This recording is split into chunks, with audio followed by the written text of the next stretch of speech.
Welcome to the internet. We're on the live. I'm not here for your time zone abolishment philosophizing. I will not sign up for that broadcast.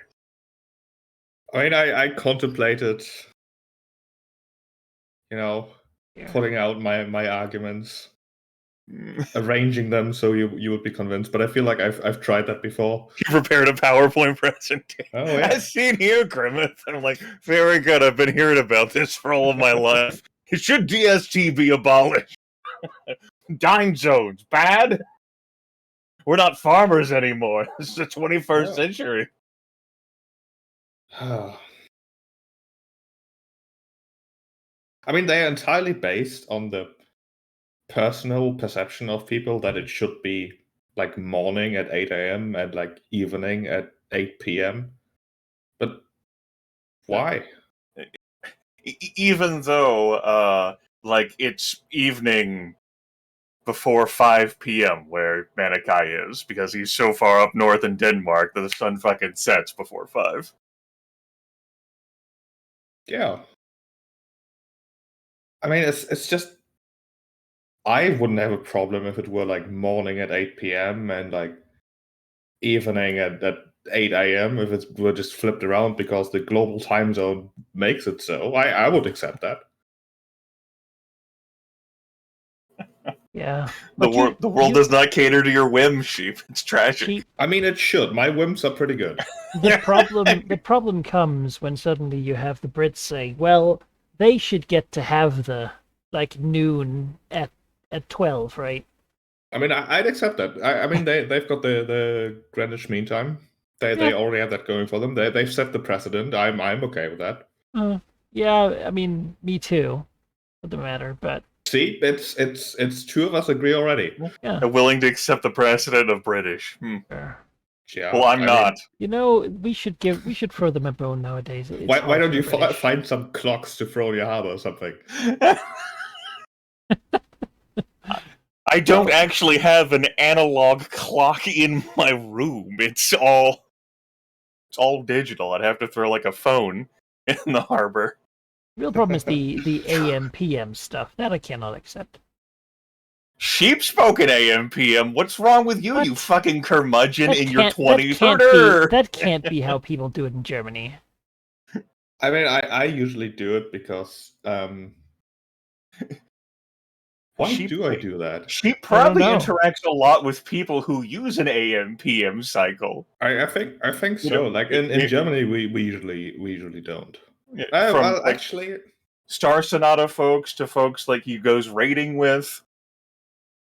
You know, whereas you, Manikai, I cannot even fathom who you talk to. You know, with whom do you interact? So every Friday I run a game.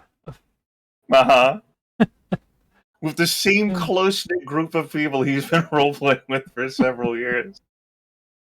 I mean, I do raid with Europeans, but the advantage we have there is like the server we play on has like its own time, so everything goes by that time zone, which is basically already the implementation of a global time zone. It works Blizzard great, time, by the way. Yeah. Just have Blizzard Activision run time zones. It'll be great. Yes. Perfectly fine. I will now remind everyone that it took Manikai's sister joining our campaign for Manikai to update his fucking map tool program. Well, the old version wasn't available, so...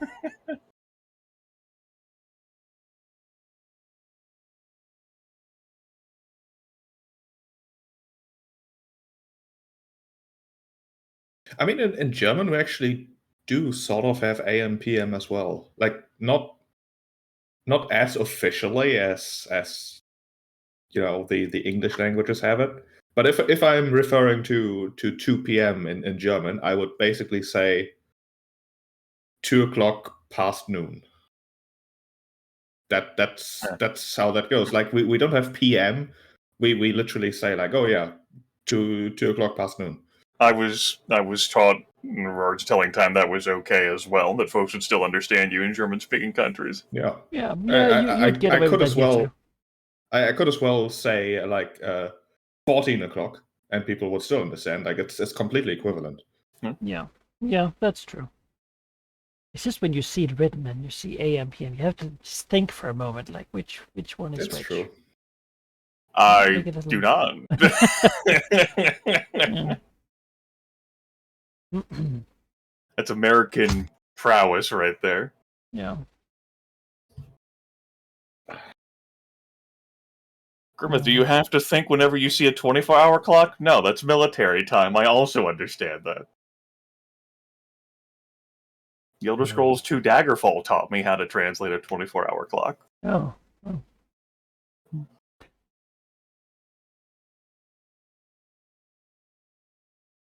Yeah. So, Sheep, how you feeling about a recap today? You want me to handle it, buddy? I think I could. You can maybe fill in the details. Okay. If we're good to go for that, I'm just opening the stream chat because there's people. Okay. I think we are. Yeah. All right. Last time on Dreads of the Dragon Coast, I believe one of the first things was that Valignov had to continue his search for candidates to take over the Fane, and also for candidates to be, sucked out of essence so we can live another lethargy. But that's not something he's going to tell anyone, really. He had someone in mind. He wanted someone who's connected to Severus, and someone who more or less impressed him with his thinking ever so slightly was Valnerix, one of Severus's favorite messengers. He got invited. He was upset that he was torn away from his Severus-given job to organize some hordes in some swamp somewhere. And yeah, he basically said that if Valignov were to ask Severus for his choice, it wouldn't be him; it would be someone else. But there was a scheme he could think of to make that him, because he would very much like that, and he immediately started scheming how to basically wrest control of the Fane entirely to himself and things like that, which not the point. That was exactly the opposite of what Valignov was looking for. But the idea was basically Severus would send his favorite, which is Carix. And Carix supposedly is a stupid brute. A brute? Brute, yes. A big dumb oaf, according to Valnerix anyways. If he were to, be removed, then it would probably be Valnerix who comes next. So that was his grand plan. He would basically do nothing, and Valignov would have to find a way to remove Severus's actual choice and put in Valnerix instead. He did talk to Severus. He did go and delivered the message to Severus as Valignov requested. Of course, he was also upset that Valignov used magic to contact Valnerix. He could have used the same thing to contact Severus, but first of all, no. And second of all, this way is way more official. Eventually, Carix arrived, and turns out, who knew, Valnerix might have slightly misrepresented him. While, if you're not very observant, perhaps, he might come across as just a brute. He certainly has the physical stature for it. He is just he ponders a lot. He does what he's told, and he ponders. He takes his time to come to conclusions and all that. And well, that's actually pretty. That's positive, really. Like Villignov's initial plan was to be like, hey, what Severus didn't realize when he visited the Fane was that there's Chimerians here. So his plan was basically mention the Chimerians and just have Carix immediately disrespect him by going for them despite being told not to. But Carix just went okay, and that caught Valignov a bit off guard. And he actually seems like a reasonable character, which I hate because that makes things complicated. But we'll see how that goes. in more general news, the valley is currently being overrun by wizards. Just literally, mages and wizards of various calibers appearing and investigating the strange magical disturbance that the Death King caused for There's this the exact purpose. delightful, mysterious old wizard who is stalked by old other wizards who may have a dragon ally who showed up the Dragon Fane Yeah. and was like talking past Valignith as Valignith was talking past the old man. Yeah. That was fun. Yeah. Yeah, he apparently sees the Fane as the perfect spot to wait for his companions, and he vaguely implied that there was a dragon somehow involved. He might be a dragon, he might have a dragon friend. Nobody knows. He seemed goofy, but very hard to hate. And the Fane is sort of meant to be a spot where people can visit, so it's not really. There was the Shadow Mage who was lurking south of Thunderhome who had to relocate. More on that in a bit. Yeah, and to the south, there were a bunch of cow mages from Amn who have taken over the Cicatrix's tower as basically their hotel of choice. And yeah, they don't know that the Cicatrix is a dragon. They think she's just a drow warlord of the sort, and they've taken residence there as they investigate stuff. And those are just the wizards we know about. There's probably going to be like 5,000 more who are just not important enough for us to notice. Yeah, the Cowled Wizards have a lead wizard who's working some sort of angle for a sub-faction of the Cowled Wizards called the Emerald Conclave, and thinks that the magic or power boost he may find in the Giants Run Mountains can bootstrap his faction to like glory and like greater prominence, which will bootstrap this guy who's in late heroic tier to greater glory and prominence. Yeah. Woohoo! And of course, we had more faction action with the Death King. His faction, Kernheim, took Thunderhome, at least briefly, which, by the way, has disappeared from the map completely, apparently. It's covered by adventures. Oh, okay. More on that in a bit. So that happened. Both the Cicatrix and the Emerald Enclave did some assaults on whatever territory Kernheim had here on the surface. And while Thunderhome was lost, and the Dragon Fane certainly lost another point of territory, I believe. Willingham managed to basically counterattack Thunderhome and take it back in the end, I believe. Adventurers have it. Well, adventurers have it. He at least cleared it out, and then the adventurers did like the last blow, and now they have it. So yeah, at least the Death King doesn't have it currently. Yep. They have Thunderhome. They have the Dwarven Watchtower that was like one of like the ritual sites. Yeah, adventurers. Yeah. Of course, this all just happened in game time, so it's not like adventurers have had time to consolidate themselves as if adventurers could do that, right? What adventure path has covered that? Yeah. In other bits, the Cormyrian visitors to the Dragon Fane, they fucked off. Like, bye. Like, when a new year passed. Earthquake tremor was felt in earth motes across the region and really, like, abroad in other regions. Such as in Valignus Lair. A very sort of, like, eerie, like, trembling.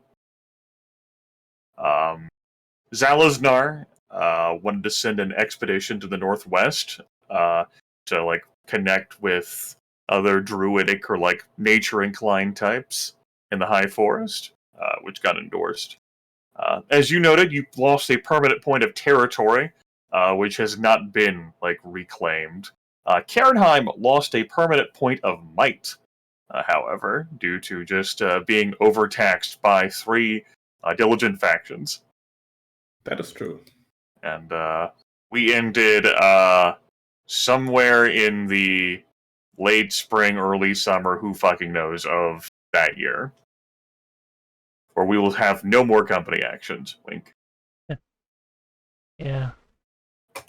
I mean, I've got a total of. I've got a point of influence and 2 points of sovereignty. I'm not doing much. Not doing much at all, no. We have our goals just continuing last week. I have no desire to change them. Do you, Sheep?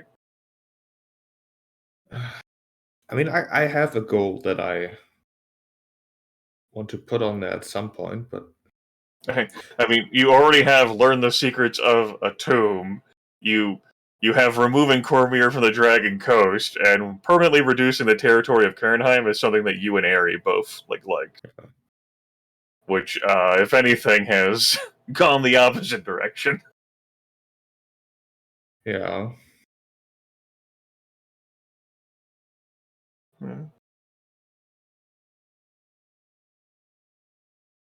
Yeah, no. Maybe. So no changes, or do we get rid of one? That's really the question.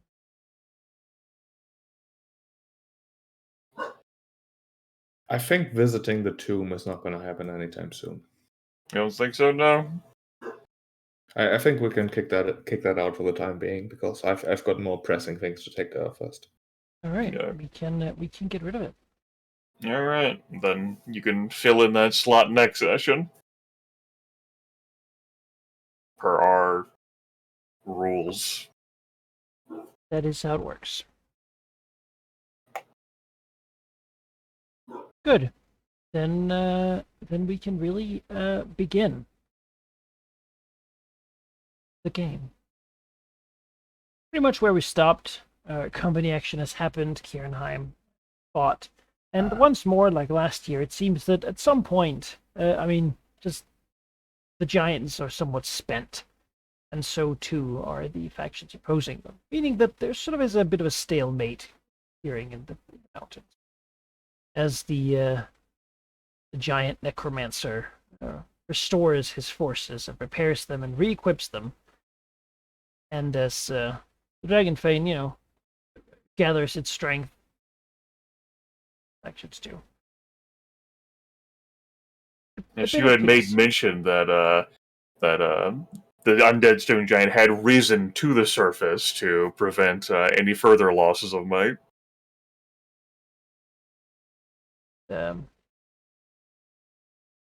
Yeah, how that being personally defending itself is abhorrently strong. It seems that at least for now, there will be some peace in the mountains. Even if it is, if you walk around alone and unprotected, you're probably gonna die from one faction or the other, but people don't. Sheep, every adventurer slain by the undead is another body for his cause. They're feeding themselves to him. I mean, that's just what adventurers do, isn't it? It fucking is. Just in the way of everything. They never fix anything. See, look at what they've accomplished recently. When have they won anything? They won 5 times. True. You had made mention that you were going to spend some time pondering what that means. What does it mean? Well, as you said, they haven't really had time to do anything, to consolidate anything, but we could well see a new Thunderhome faction on the map, right? They Not restore again. it and rebuild it and invite other clans to come join them. This Just from is the amount of victories they've had in the mountains. If the adventurers take the silver mine, that's it. Sheep sets its campaign on fire. I'm gonna set something on fire. Because adventurers inherently want wealth and power. What they're all about. Sheep goes up to Dead Park, fucking pounds on that guy's door. You fucking see here. Okay. Yeah, I mean, that and secrets. I have contemplated making a few lists of secrets, and have maybe you guys enlisted to help me with that at some point. Just because they learn things, when they work with you. they're adventurous. They snoop. They get into all sorts of places they're not supposed to be, and they never follow the rules ever. So, completely, they have no respect for authority, and they will pursue what they believe to be right or profitable, or at the whims of fate. That's right. Stay over there in the Giants Run Mountain, guys. Just stay over there. That's where all the adventure is. There is no limit to what they will do. So, you cannot really ever predict entirely. So always bringing them on board is always, it's a victory, but it's a little bit tarnished, perhaps. It's not entirely a safe victory. Tarnished? No, history only remembers winners. History remembers the heroes who defeated some great threat to the realms. That's right.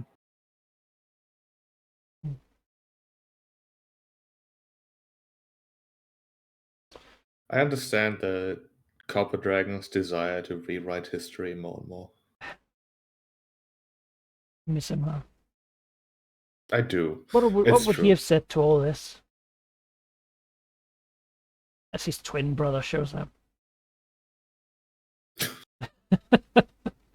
Office Storolix. Maybe not. Good, I can kill him too.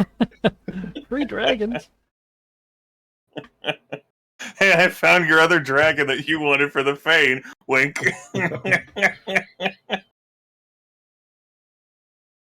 What do you mean he's mute?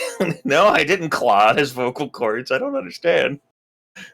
Tragic. He was born birth defect. A Copper Dragon mime would be entirely on brand. The painted face and everything. Copper Dragon mime. Well, infuriating. Imagine that adventure path. That the enemy or the quest giver? That's probably the best goal, right? You go to meet the Copper Dragon, and now you got to figure out what he wants. Yeah, it's a skill challenge. Do any of you speak his form of sign language? No? Okay. He definitely wants you to kill someone, but who? There's 3 good options. Hope you pick the right one. He's etched a portrait into the dirt beneath him, but looks like he's stuck in something. Yeah. Walking on a dog now? First quest is to play charades with him to figure out what he wants. That's too canon too. Yeah. Speaking of dragons and old men sheep.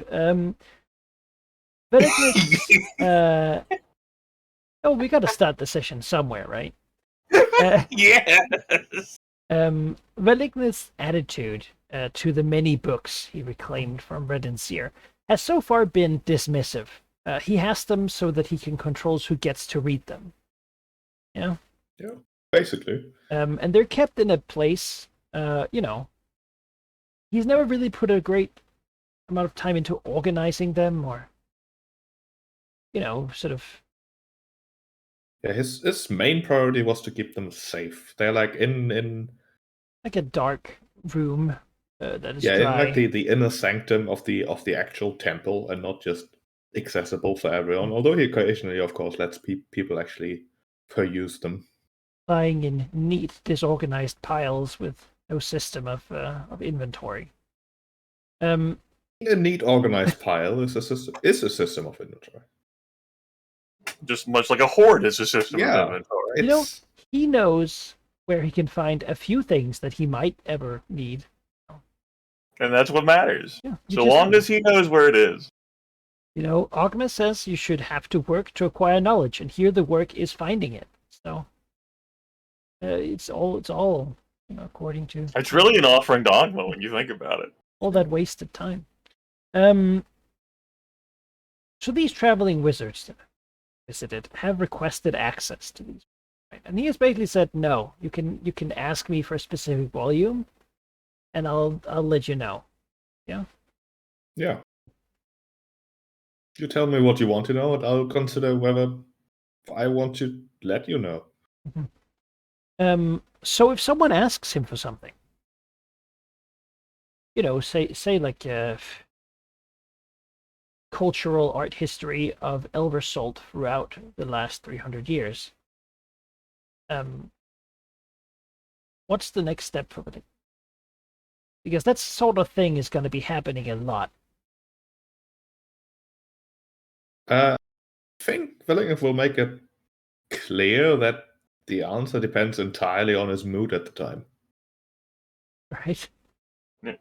There needs to be a bit of lubrication here, and these wizards aren't offering anything to grease the wheels of bureaucracy. Yeah, They're it's just making requests. It's like, listen, you're asking to access a piece of not my own hoard. Villeneuve has not claimed them, but rather something that he has explicitly, and for a good reason, put in very close proximity of the actual shrine to Tiamat. The offering of knowledge to her hoard, basically. And you're asking me to access that borderline holy sanctum where they are stored because you want to know the art history of Elversalt, of all places. For free. Because Yeah. that's what Tiamat cares about, giving away things for free.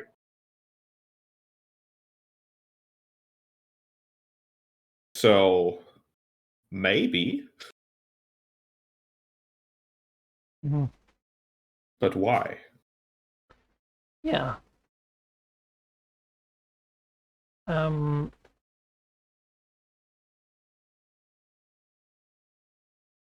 The answer might be from the person speaking to him.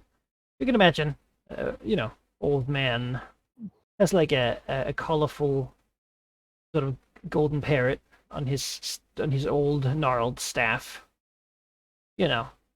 Saying, "Well, I haven't read it yet. At my age, it becomes hard to find something you have not had time to look at."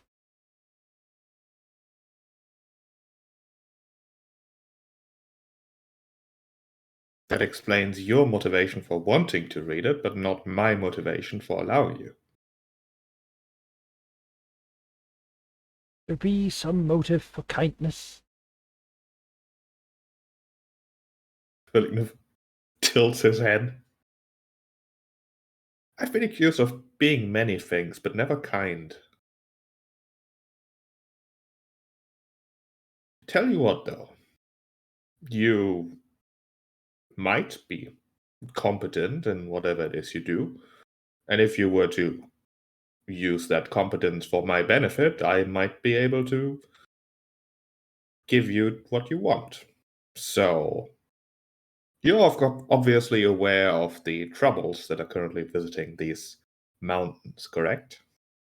Gosh, oh yes, such a shame. The Undead Menace. That is what they say. They speak of the rumors are that there is undead under these mountains. I can assure you that those rumors are very correct. And if you, for example, were to offer some way to combat these undead terrors, I might be willing to offer you access to what you want. I've heard that the giants of these mountains had ways to combat these creatures. Perhaps if we could find one or two of such giants, still, we might be able to work out exchange that would allow us to find out how they did it. Well, you see, I know exactly how they did it, and I am, of course, already pursuing that angle. However, the Undead Menace below also knows how they did it, so they are doing everything to make sure that I don't succeed. It seems like you're somewhat more well informed than I. Well, that comes at no surprise. It's the direct consequence of being directly inconvenienced by this. I've had enough motivation to inform myself.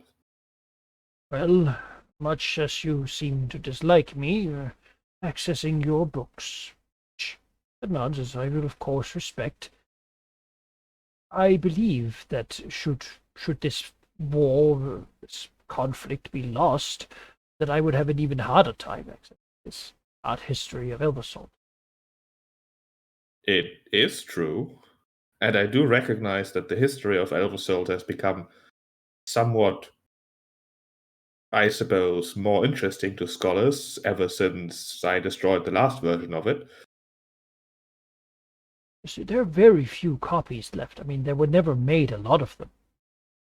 They had most, attempted to distribute them, but it never really worked for them.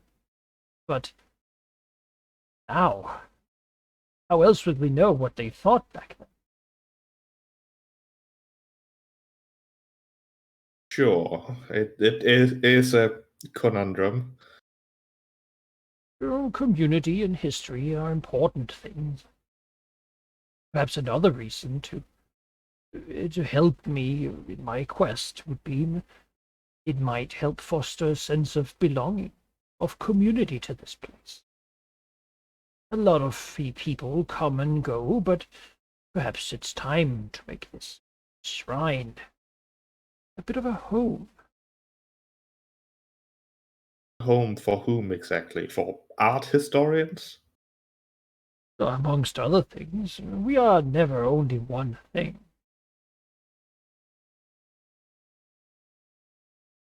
I fail to see the direct benefit.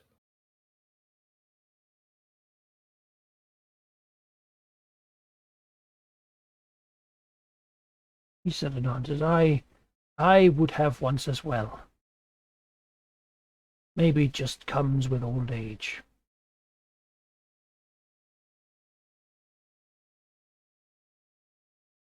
He's human, right, Malachi? Yes, I mean, you could give me like a, what would that even be? Like identify if someone's human. I mean, I'm basically just asking if he's like I'm not trying to suss out whether he is hiding his true self or anything. He just looks human, right? He appears to you, an old human. Yeah, I think we'll just sort of nod and think to himself that humans were never meant to reach that age, so it's no surprise that this person is what he is, apparently. All right. What age are humans supposed to live to? Like, I don't know. That would be like a nature skill check. Like, tell me about humans. What exactly are humans? How do you breed them? Get an extra feet at level 1. You say what? I didn't get an extra feet. That's nice. Then again, I have a natural fly speed. Yeah. I mean, Villinger doesn't know how old humans are supposed to be, but not this old, apparently. Like, it's evidence right in front of him. The old man will stay longer at the Fane now, wishing still to access the library whenever Malignant has time to maybe let him see. Of course, he will offer Tiamat whatever he has upon his person. You know, as anyone that's a good should. gesture. What does he have on his person? He has seemingly a robe and an old sort of gnarled wooden stick. Probably a couple of rings, you know, like a mess kit, which is basically like a little thread with a cub and some cutlery and a plate. You know, he has a component, seemingly no spell book, which is weird. But you know, what do you know? I mean, Villinger doesn't know how wizards work. Maybe he's one of those sorcerers or something. Yeah, The old sorcerer.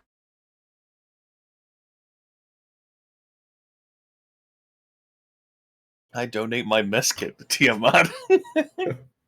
I donate my robe to Tiamat. No, please, no. You can keep that. But you cannot deprive the man of his walking stick. Foreign. I mean, Venignev is not known to be paranoid. But he's also not known to be generous. Yeah, like what does this guy who approaches the evil shrine of Tiamat run by a famous red dragon in the middle of an undead apocalypse to ask the about red dread, no less. to ask about the art history of Elversalt.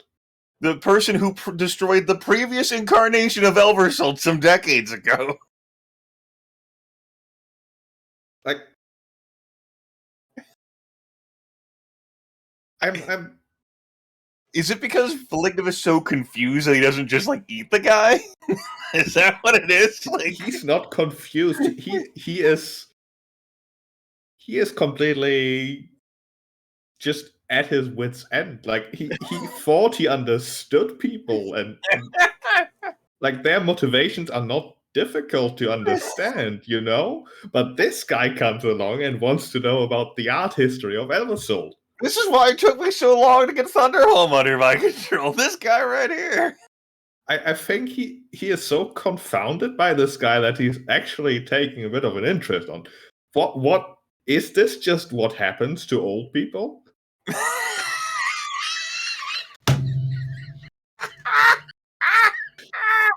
You know, so you say Malignant takes an interest. Like, is he around the old man? Like, Oh yeah, he will find reasons to be around this old man. Some distraction in this current time is maybe not the worst idea. Like, what is his deal? Is he just trying to fool Valignant? And if so, he's doing a great job. you know, the old man actually, finding ways to be around him is pretty easy. Because mostly when he sees Malignant, he has a question about the Fane or something, you know, some sort of, maybe even sometimes like a suggestion as to how, for example, you know, a few water pipes he's noticed have leaked a little bit, and they're in places where the dwarves might not have noticed it. So is there a janitorial staff that he should direct this question to? Because he's not sure exactly. A lot of them are homeless dwarves that have retreated from Thunderhome, and he doesn't want to make them feel bad by talking about homes and community, you know, when they don't have one.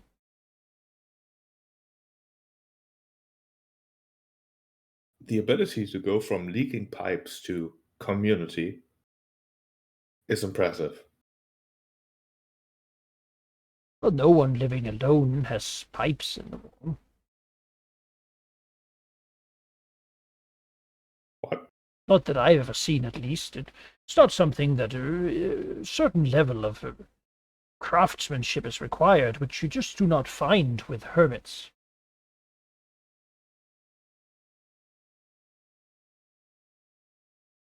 I'll take your word for it. Dwarves can be a bit sensitive. Wouldn't want to make them angry. They rarely forget a slight. That I have learned over my long years. You know, but maybe we should let the janitorial staff know in a bit, but would you mind, perhaps, if we could have a conversation at some point? Is there some sort of booking chart I can have? Possible an audience, I suppose. You know, we'll have a little bite to eat, maybe. But we are talking right this very second.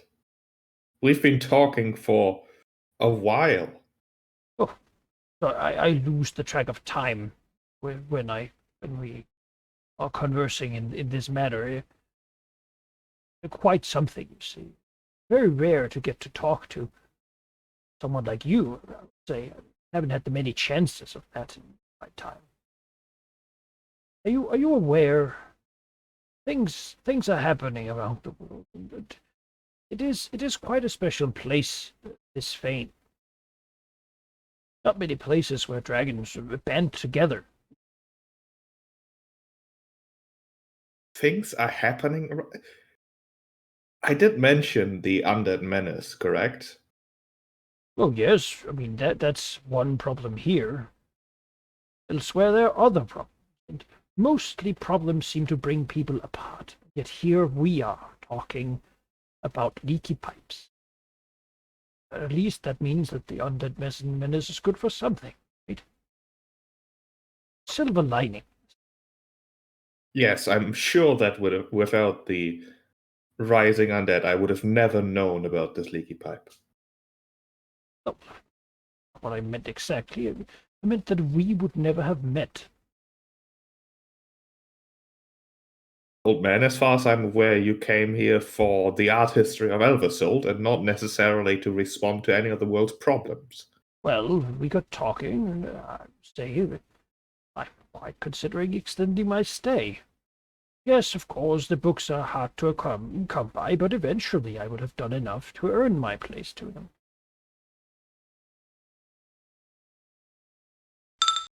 You will have to identify many leaky pipes for me to consider that an accomplishment worthy of allowing you to look at my books.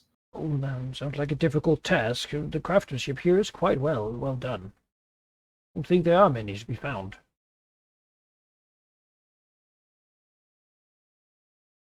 Well, old man, you've piqued my curiosity with your antics. Consider this, at this very moment, your audience, after which I will never pay any attention to you again.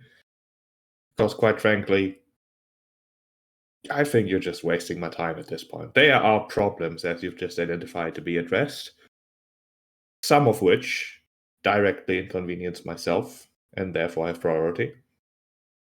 Your wants, so far, I don't think deserves a priority at all. Unless you can convince me otherwise. That's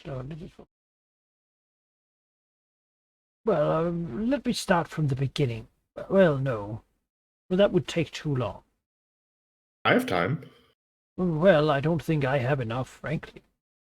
A very long You- story, I would tell you. As far as I can tell, the universe has forgotten about you, so you might have all the time you need. Oh. Well, thank you. It makes me feel a little spry. You don't have to, though. I know I look old. I am old. To the far east of here, there is a place called Chesenta, a nation once run by a dragon much like yourself. Powerful, large, red, chosen, Tiamat. But I'm then, aware of about it. 100 years ago, times long forgotten, a rumble occurred, and their poor and subjugated neighbor was replaced with a military state from another world. A world where dragonkind either ruled supreme or was entirely gone. This world is called Tementhar, and there the Dragonborn war against dragonkind with the intention to kill every single one. So far, they have been frighteningly successful. Shattered what remained of the Tiamat temples in the region, even broken the Brotherhood of Bahamut. They care not for good or evil, metallic or chromatic. They care for the destruction of all dragonkind. I think it is easily evident how that relates to the history of Elversalt. Thus, I think perhaps we should go look at these books now. I fail to see the connection, but what you are talking about does intrigue me. I will admit that so far that nation has not been of concern to me, as it is very, very far away, and my problems are very, very close. Oh, it is far away. But your reputation is spreading quickly. I heard of it after all, and so have others. And they wonder, well, in what place currently do dragons rule lands? I am sure the Termish rebellions have heard about it. I'm sure they are looking for allies. To them, it is only a couple of nations over. A week or two by sailing. And then from there, it is a short way here. I think the need to respect community, well, I think that is something that must be fostered, otherwise, sooner or later, someone will come who does not care about who's who and what's what.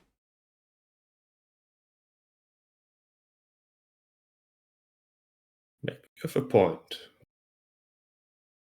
I suppose I can let you look at those books, Ah, especially if it might be of benefit to me.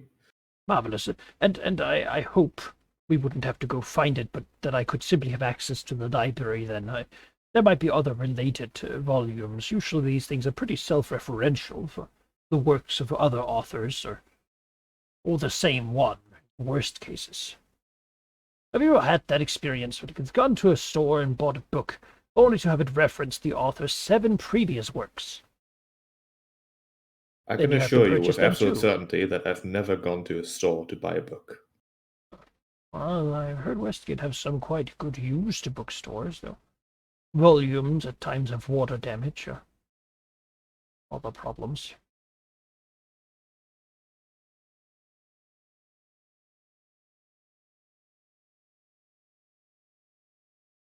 Yeah, I think Malignant will accompany this guy to the books. I mean, in the time scale we're playing at, he can afford to waste a few hours, a few days even, to just see what this obsessive, weird old man is all about. The old man will dutifully empty his pockets at the shrine to Tiamat. There's like probably a couple gold pieces, some string, um, a bit of rope, a handkerchief, stuff like this. And he sort of checks through. Almost like imagine he's at an airport, sort of declaring what he has and seeing what sticks, what's supposed to be given away and what's supposed to be kept. And yeah, then once he gets to the book pile, he says, oh my. It looks like not a lot of people have been in here. I will take the option to just see what's around. You don't have to worry about food in here. I will make do. Yes, you should probably not eat on top of the book pile. Oh no, I would never. And then he will begin to look through volumes of books, sort of humming to himself quietly. Seems to be in a good mood.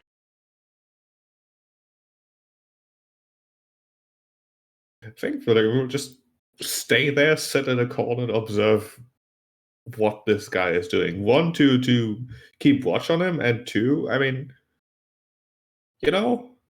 something to distract him is very, very desirable at the moment. The old man looks at many books and will strike up passing conversation about the ones he finds interesting. Things like the military history of Cormier. He'll comment on some things that are fun anecdotes about that, and then speak a little bit about the magocracy of Aklarond, and something else about how the old Imeskari and the new Imeskari are radically different in their philosophy regarding the personal freedoms of their subjects. He really gets around to a lot of things, particularly anything that Relignith begins responding to, Yeah, he probably doesn't respond to many things, just sort of, okay, sure. But there are probably some things that seem relevant to Villeneuve, and if this guy actually seems like he knows things, that's certainly gonna raise Villeneuve's opinion of him. He does seem Military like history of Cormier, huh? Tell me more. he does seem like he has a workable knowledge of a lot of things, He might strike up a conversation like, knowing the military history of Cormier, how do you think they're gonna fare against an army of Black Dragon who might or might not be currently attacking them? Just hypothetically. Well, hypothetically, I suppose, as they have done every other time it has happened in the last 2,000 years. I suppose there is a lot of precedent, yeah. Which, after all, they have always managed to do. The dragons do damage, but they never commit. The problem with having an army of dragons is that they cannot hold a territorial position. They can assault a city, sure, but what do they do if they win? They must retreat. They cannot stay, because if they were captured on ground, they would lose. At least so goes the doctrine. So what you're saying is their mistake is that they don't destroy the cities they conquer. Oh, even so, they destroy them and then they retreat back to their swamps with little more value. Their goal was simple destruction, or they might accomplish more, but with each city they burn, they enrage the citizens and give the monarchy more power. They could attempt to rid all of Cormia of people. Such a campaign would take many, many years and likely be ineffective. People are clever. They're small and they're smart, and their will to live is quite something. They will find a way. They always have. Beyond that, they would actually have to assault the major cities of Cormia. Not an easy feat, given the Cormirians have fought dragons before. Particularly these days, when there are factions out there with skill at dragon killing that is unprecedented. If such a campaign began gathering speed, well, how long would it take for the Cormirians to look for someone who was particularly skilled at this sort of work? They have no love for Tiamat, certainly. Not much for Bahamut either. Oh, the Cormirians have shown some wisdom recently. They've sent a group of messengers to me to see whether I could be tolerated for the time being, which is the first step to being truly accepted in my territory here. I find that interesting. Nominally, this place is to support Tiamat.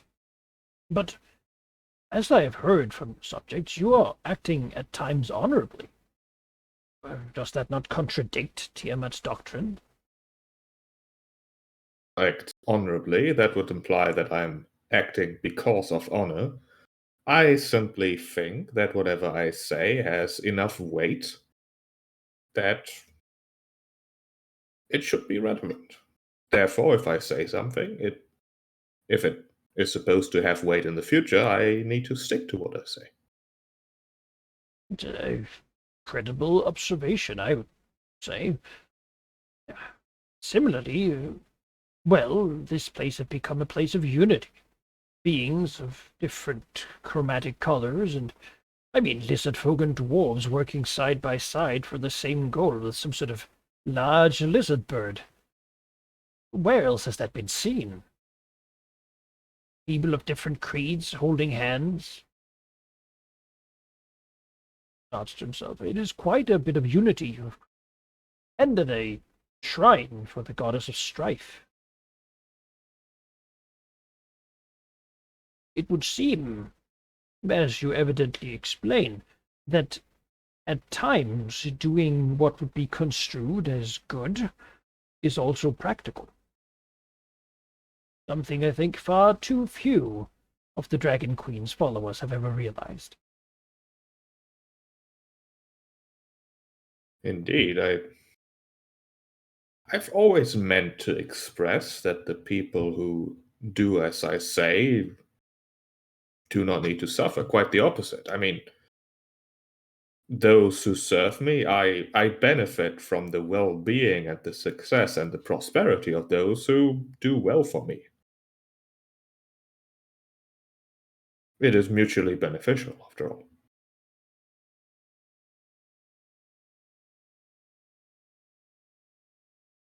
Just like I benefit from, for example, not having to fight Cormir if they agree to retreat. I will have no reason to attack Tizir if it simply agrees to my stewardship. I will benefit from its prosperity, and everyone will benefit. I hear this. It's indeed an old book of the artistic history of Elversol. 1100, 1400. Comprehensive guide to local artists. As he'll begin to flip through it, and happily humming to himself, I knew there would be a copy here. Writing a couple pages.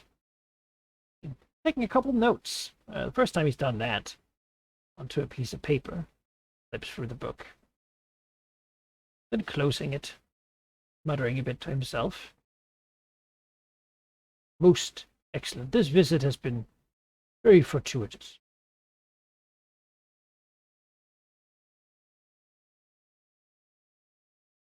Is there some sort of cafeteria at this place? I think I would have a meal now.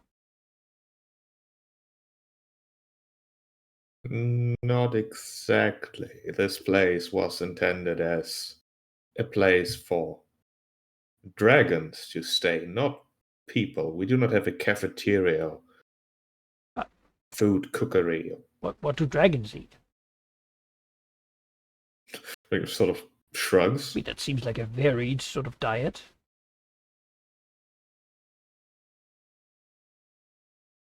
I suppose there's plenty of opportunity to hunt. I mean, I with all the suppose undead outside, I mean, I could probably find an apple or something. Where do you have apples? Mountains? I'm sure there are apples in these mountains. I must again highlight the absurdity of you asking me, of all things. I won't even. You know, if you are interesting, just you are unlike any dragon I've ever met. I have met a couple. Mostly they take ill to my requests for staying in their rooms or caves or wherever they might live. Quite a few of them are confused, and sometimes that makes them aggressive. But not you. Been a gracious host, and I've enjoyed our conversations. You even helped me take a look at this book I needed. How are you still alive if your hobby is to approach dragons to ask them for absurd requests? It's not a hobby, it's more incidental. I have a knack for sticking around, I suppose. I'm very quick. Well, I was, when I was younger, at least.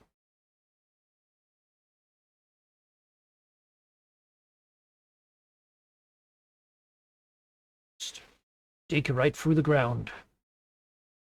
Wiggles his old hands. I don't even know what that means. Well, that's all right. Fortunately, we shouldn't have to find out. Yeah. You know, I know you said this isn't a place to wait for friends, but would you recommend Elversalt these days for a place to stay then?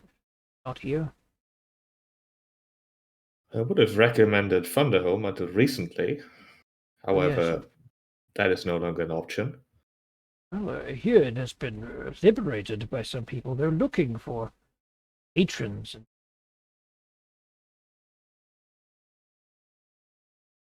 I've not made up my mind about those people yet. I suppose the enemy of my enemy is my friend for the time being. Oh, well, there's 100 opinions, and that's just for each person there. I would, I would love to come and perhaps peruse this place again. Would that be possible? I can accuse you of many things, but you have been very respectful and rather interesting. I'm not opposed to it. Tell you what, I'll even find someone to fetch you apples or whatever you eat. He nods. A little surprised. Oh, very, very good then. Very good then. And if I can find a way to help you with your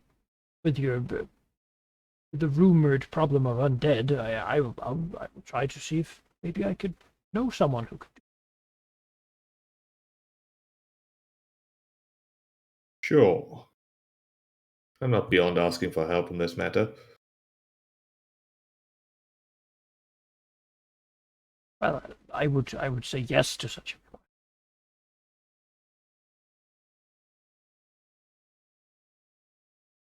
You know, sort of begins to go to wherever he might get these apples. It's like, if I had a son, I would want him to be something like you.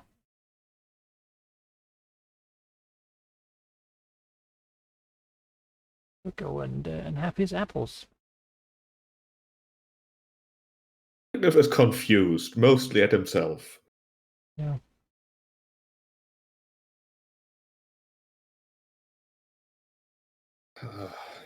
Well, the old Malignant have tolerated this. What has happened to me? Is this what it's like being a green dragon? Is this it? No wonder Emissary Legion does what she does. It somehow feels right now. You know. If this is right, I want to be wrong. Yeah. Let's paraphrase the rest here and say, is there anything else Malignant would do with the old guy? Because he's gonna stick around and go visit the library fairly often to look at various tomes and hum to himself. I think Malignant's gonna use this guy as an excuse not to do anything useful. Yeah, that seems perfectly up his alley. Yeah, if Malignant goes to join him, he will talk about whatever books he finds. Even at times suggest small reorganizations of places. You know, as he categorizes somewhat mentally where things are.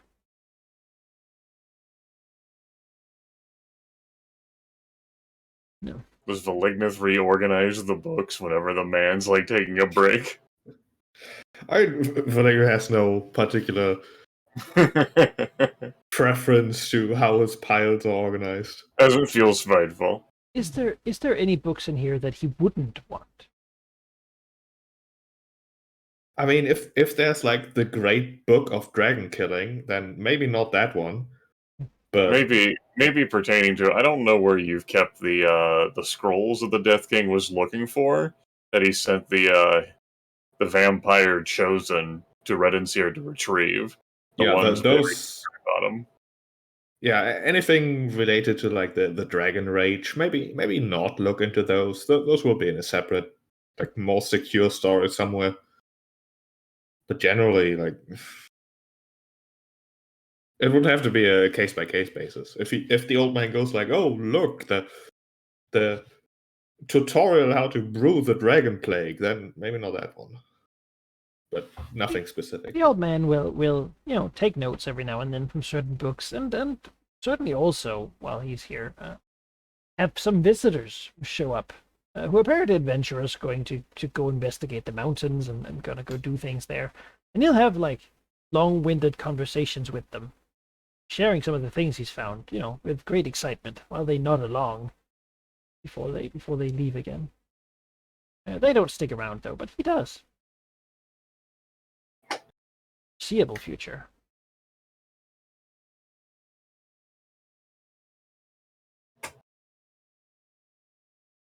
Going so far, perhaps, that wherever he's been allowed to sleep, he'll begin to slowly personalize that area. Install a little hook on the wall for his clothes.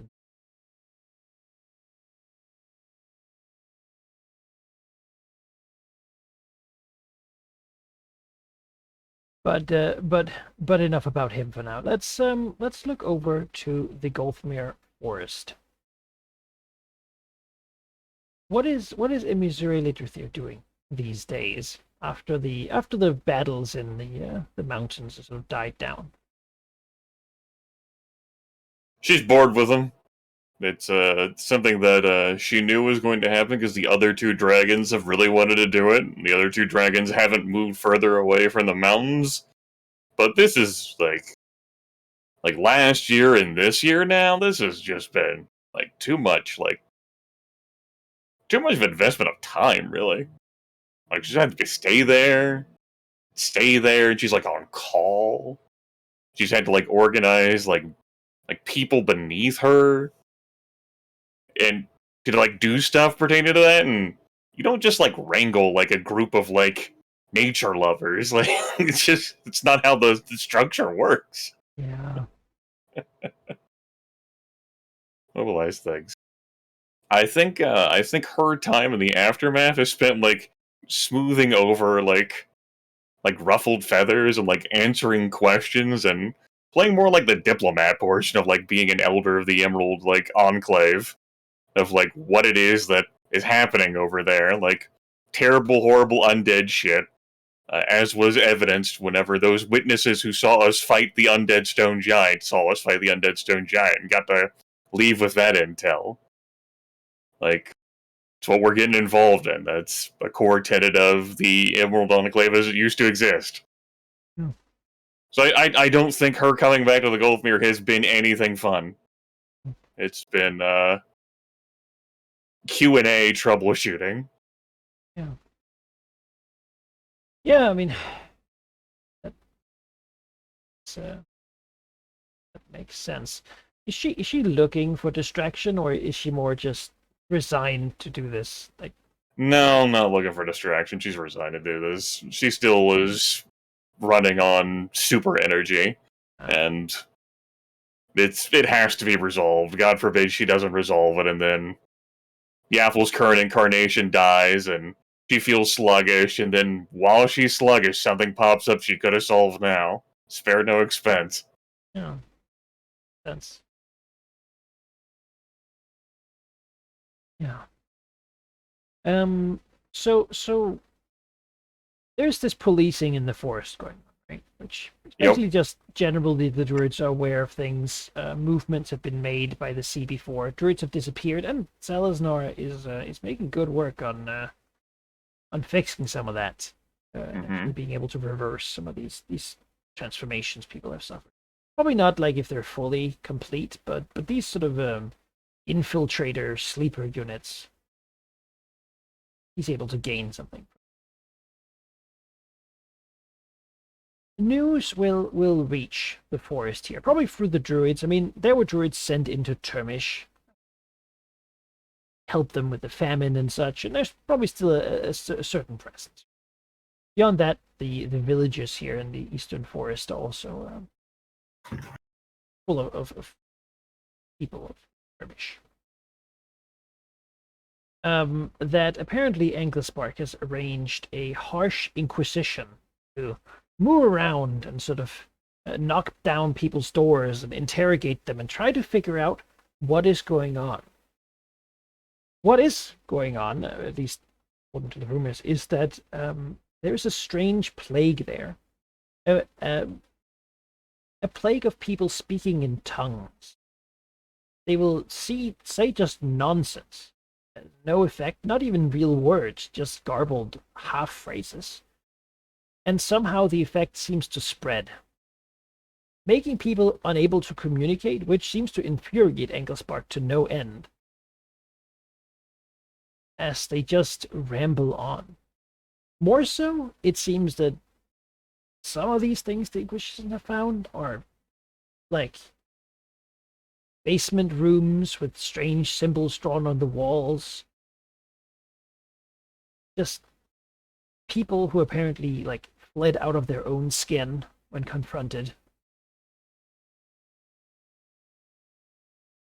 Or it is that you know, people are looking for a few ways out of Termish. The dragon that rules them is getting a little bit I mean, people frankly think it's overzealous. But something has Anglespark real spooked.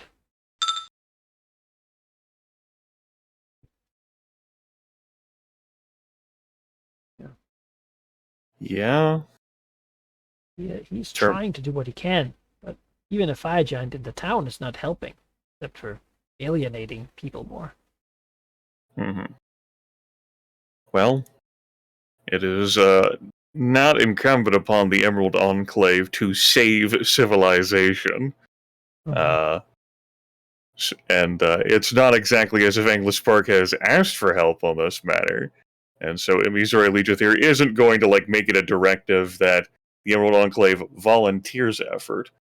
What should probably be kept a closer eye on, though, is to make sure that refugees who, especially from like these settlements that are in the Gulf Mirror, but like on the coastline, don't start like trying to bleed into the forest itself. If those happen, considering what's happened to members of the Emerald Enclave itself with the abolethric slime and like corruption, those should be like removed.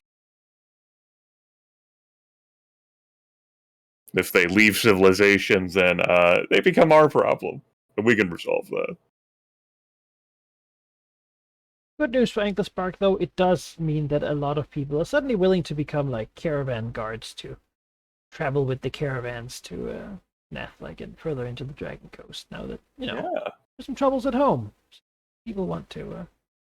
And perhaps with the kindling of relationships sparked between Termish and the Duragar Empire beneath the Ostron Mountains, maybe there could be caravans traveling there too. You gotta find prisoners. Yeah. All this.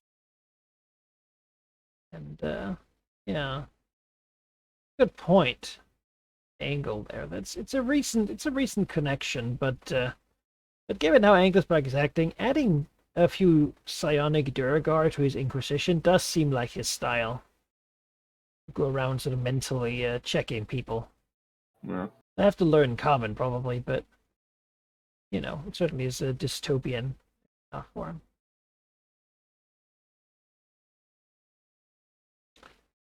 Yeah. It's a good idea. Getting people with psionics to hunt this shit. The right way to go about things. Certainly things are happening. Yeah, they got visited by the Spire during Anklespark's invasion. Mm-hmm. Since then, it has been somewhat weird. Seems like whatever happened back then, he has not been able to really sort of fix the problem. And they're closer to Akinol than Golthandor is. They were further away, seemingly, from the effect of the fleet of Umberlee. Oh yeah, I mean, Termish is sort of, its border is pretty close to where she encountered the Keepers of the Cerulean Sign. And they're known for having a high populace. Currently quite a lot of rebel sentiment. So. He invited the burdens of rulership upon himself. This is what it is to be Dragon King. If people would just work more like gears in a machine, Yeah, but then the gear starts speaking in Greenwich Mean Time instead of what you're actually expecting it to. AM and PM, they say. Completely impossible to understand.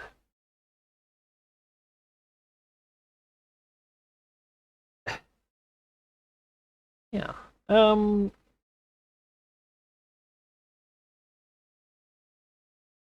Yeah.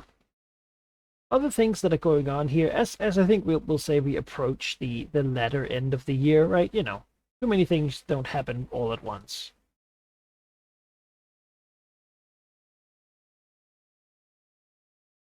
Word is, that the Thayans in Westgate are beginning to investigate the deep. I mean, this comes from Sethniston, right? Tuva Elective. Yeah. He has been trying to keep an eye on what's going on. So has the Night Masks. They try to establish themselves in this town. But the Thayans seem to be... They found something down there, and they seem to have dedicated quite an effort to going down and beginning to explore the tunnels under the city.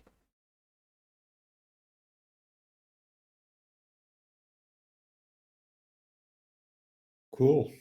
Speaking out of character, it's not exactly as if we made any pains or steps to cover our tracks, nor would it be really difficult for anyone to follow the relatively straight line of the long hallways that would take them to where we were. Yeah, my issue in general, I mean, the place is defended, but certainly not too difficult to find, I suppose.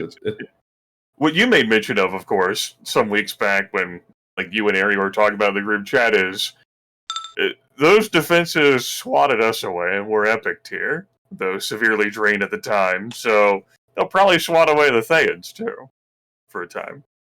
Yeah.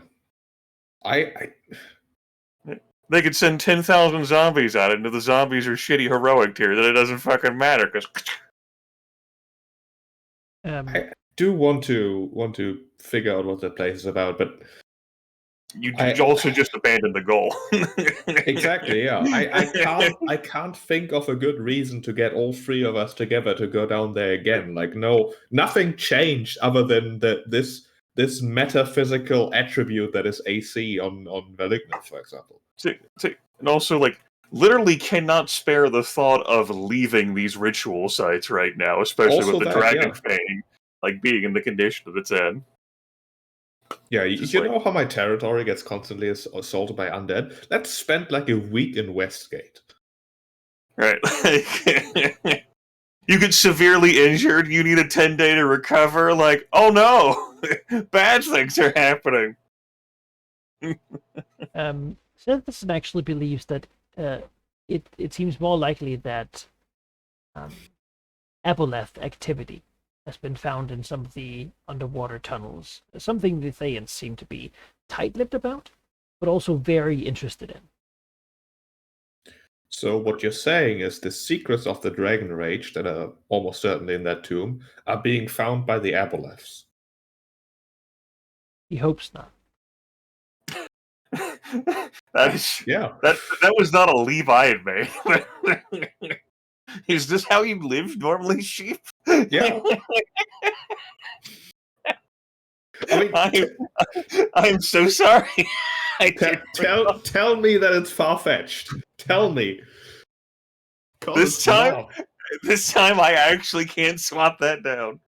Yeah, I would say something else is more likely, like they're picking up signs of the blue flame and they're gonna find the fucking pulsating mass down there, but who knows? Maybe the Avalefs are fucking breaking into the tomb now. I were an aboleth, I would. Just flood it with water. I'd surely understand Topaz Dragon puzzles.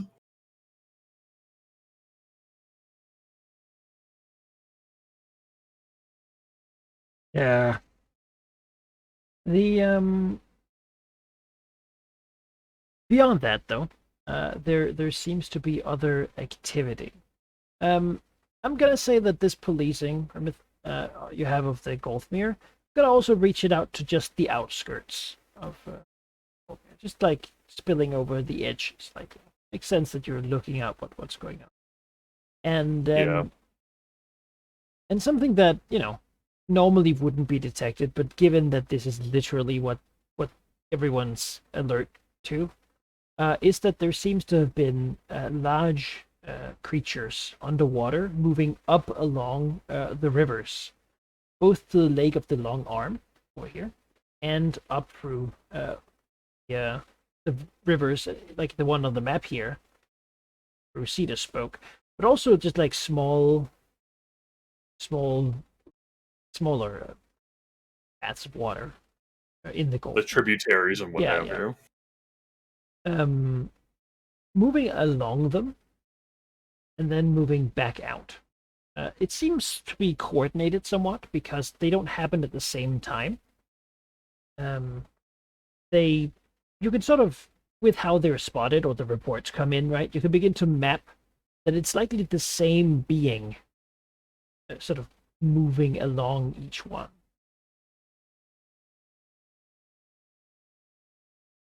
Sort of starting from out east and then sort of just working. Fewer reports come, of course, from the smaller ones. Probably a lot of them are just bypassed. People don't happen to be in the right place at the right time. And they don't go up any like that are too small to, or for a larger creature to swim up.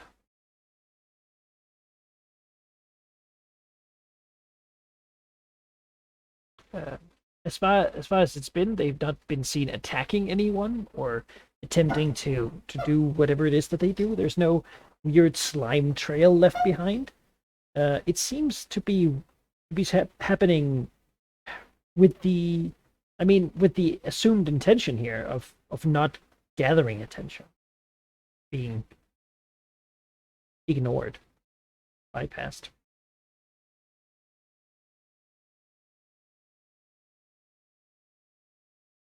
Investigation, sure. It's too much ground. That's too much water. I can't just suddenly fucking like pour like poison, like just completely like Poison every putrefy natural the spring in the entire land. forest. Just-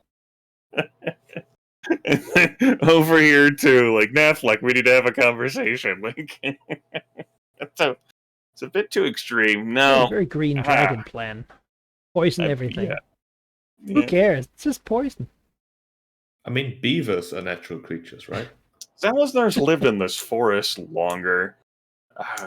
What, like, as he, like, what would he think about, like, what would be his input? What's his input, basically, on that information? Because it's not exactly as if she's hearing that alone. Yeah, he will say that the changing of the sea has made much of this forest exist before there was water here in many places.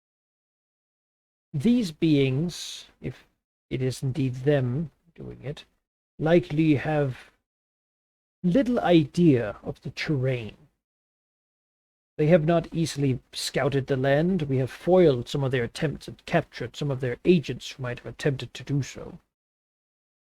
Beyond that, our druids do not... And I think he's probably a little bit happy with this. Like, they do not make maps.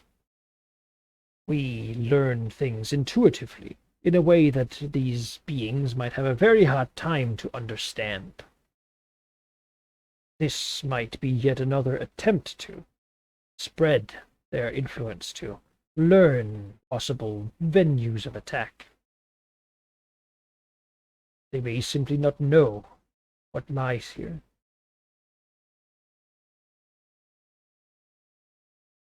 That said, there are not many great rivers in the Gulfmere. The land lies low, and so most water runs through the earth.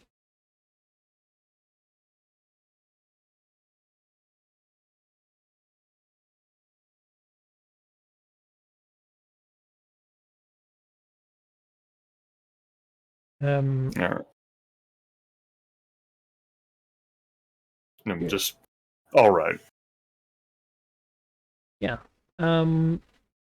If she sort of brings it up further, or lets someone else know,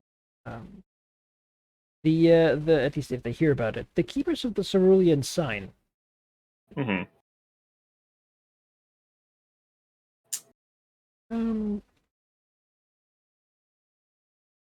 Will have some thoughts on it, because they know Sure. something about these beings, right? That's sort of what they do. Yeah, and especially after what happened in Agonal. Yeah. Uh, considering what happened with Agonal, I think like that thought, and then the realization like she can't effectively like oversee all the waterways. You know, they are aquatic creatures, and the creatures on land aren't really aquatic creatures, and so that's a problem. The psionic thing also makes a difference there. Yeah, I think that's worth bringing up with Zircon, the Cerulean sign. I'd say the Aboleth will be trying to find ways or places that are convenient for poisoning. The coastal areas are where they are strongest. They can't attack us at the deep sea, so we know where we are. The reason that this is done in the way it is likely because they're creating a new branch. I understand, and he sort of looks to, he's making an assumption, right, based on what he's heard, and you never want to do that too brazenly with the dragon in case you're wrong. That your kind has some degree of ancestral knowledge. You inherit certain concepts, understandings from your parents. It's correct, yes? It is so. The Aboleth do something similar, except they inherit the entirety of the experience, every single second of it. It is, as far as we understand, not so that a newly hatched Aboleth is the same as its parent. They have to spend time sort of dreaming, reliving the experiences of their parents. Usually they are mentally guided to relive the ones that give them the right lessons for whatever task they are supposed to do. By having one, thus, scout these waterways, it is likely being set up to reproduce, to create tacticians, a line of them. The knowledge it has gathered can then quickly relearn it. Thus, different lines of Aboleth are specialized in certain things. It is what brings them such unity. Each one gets to experience the first moment their beings arrived on this world.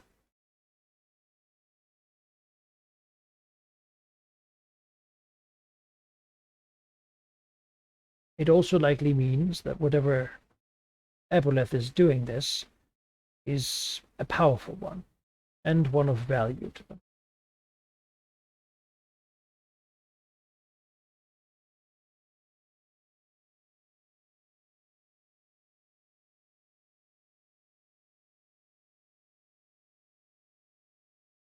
Right.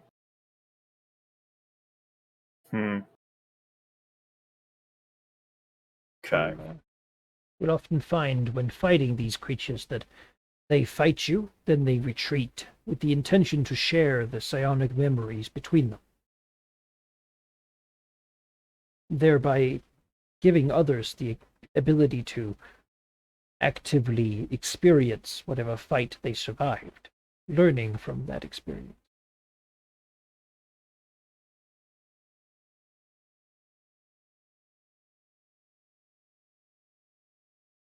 Our greatest losses have always been after one escaped from us, because suddenly every single other one would now know how it survived and how we fought.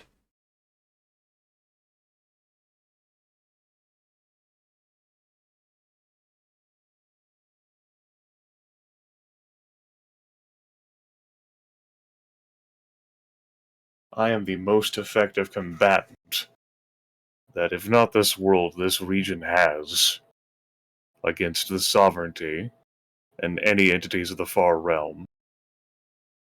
And from what you are telling me, I am modestly incapable, or at least hampered, by the thought that in an attempt to fight one, were it to somehow escape, and thus far none have escaped, it would be more problematic than if I just never fought at all. He pauses for a moment, as he wants to make sure he gives the right answer. That's good. Most of them are not used to talking to a dragon in any caliber. Mm-hmm. They still suffer from that dragon fear they got over.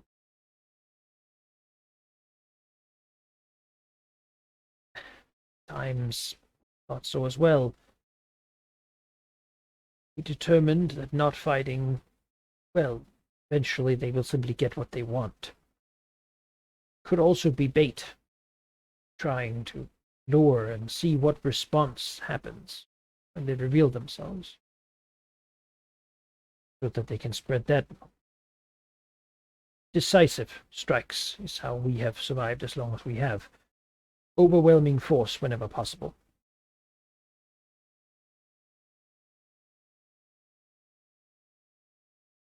After all, an Aboleth with 100 years of experience, to make another one, they have to spend those 100 years sleeping and experiencing.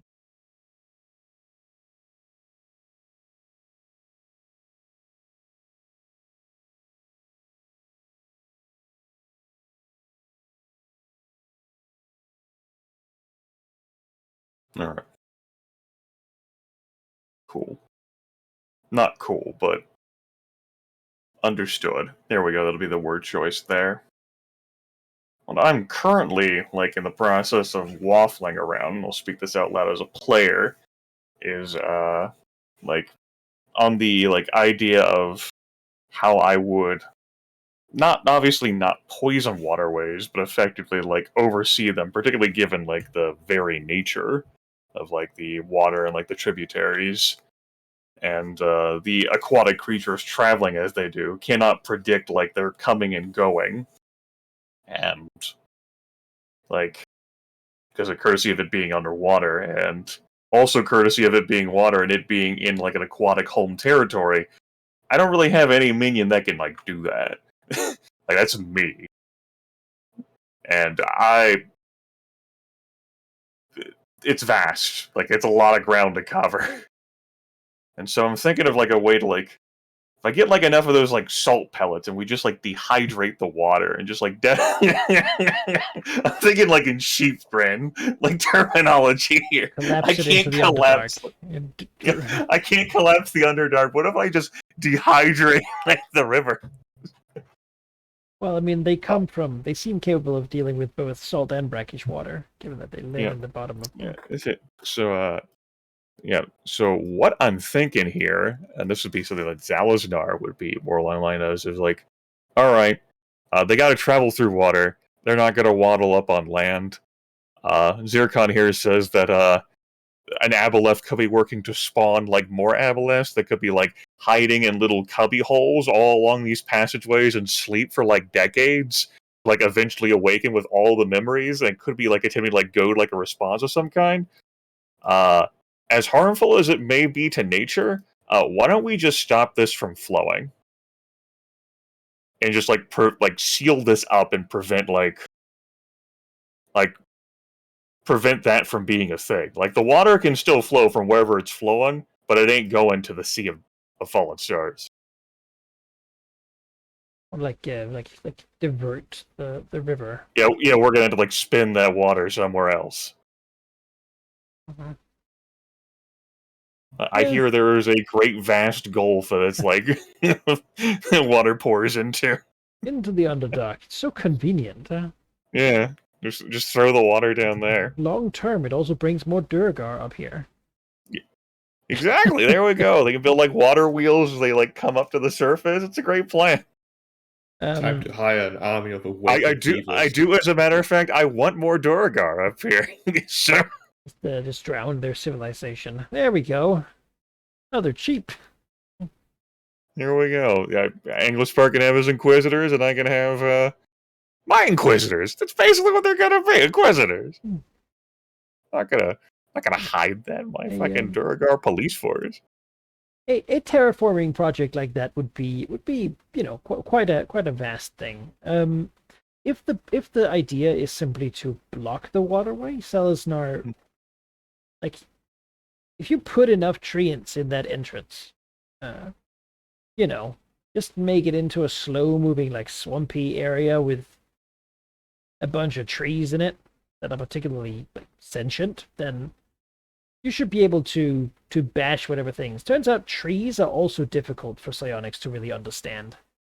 They are just animated objects basically, so they don't really care for a lot of whatever you might do to them. Right. The project like thing fits in more with the goal that I pitched about like fucking terraforming like the coastline. The short-term solution, as Zalaznar says, is that if any underwater creature trying to travel through them is just suddenly confronted with a bunch of like sentient tree trunks that cannot be dazed and dominated in the same way because you gotta slime the bark of a tree.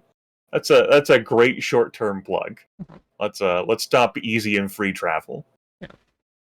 Yeah. And then so, all right. So how would she do it? Like, how would she divert because normally it just flows along the path downwards, right? As water does. Is the idea to make like a lake or something back here? Like if you stop the water here, then you would get like a reservoir. Yeah. Okay, what's the? I like that idea of we create like a reservoir of water back here. And, perhaps we can long-term sheep plan it out where we drain all the water into the Underdark to flood it. But I think still keeping the body of water, like, within the same area and just having it be like a gap between it and the Sea and Fall of Stars. Yeah. Or like, I don't want to like, go. I don't want to go too extreme to terraforming because that's the Emerald Enclave doesn't want to do that. But Okay. it's a situation of like this is against like an entity that's anathema to nature, and so it's a matter of preservation here. It's something we have to do. The idea is to dam it up, basically. Yeah, Get those to dam it beavers up. working. Yes, in a sense. All right. A little reminder here. Yeah. Just not with the tools that civilization would use to dam water, but Yeah. You know, there druids natural can shift homeopathic solutions. Yes. natural alternative remedies to Right. water drainage. The waterways are not vaccinated but immunized. Like sheep's like facial reaction. They're like, excuse me. I'm sure the analogy makes sense at some point in the future. It'll be fridge logic. You'll be like standing at the fridge tomorrow. It'll be like, oh, that's what he meant. It's still dumb, but I get it now. We gotta have something to compensate for the lack of puns.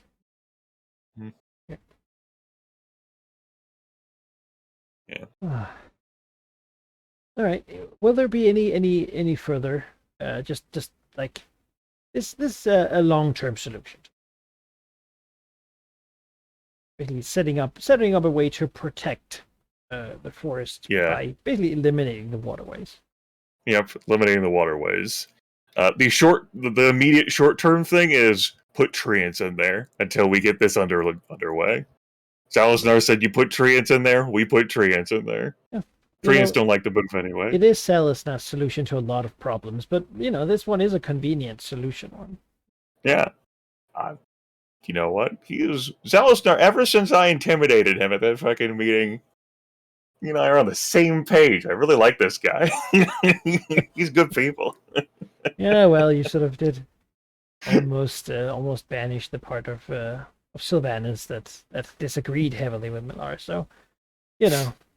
and if he wants to be the personal caretaker of the dam project and all of the water of Millar that's still coming through, he's more than welcome to do that too.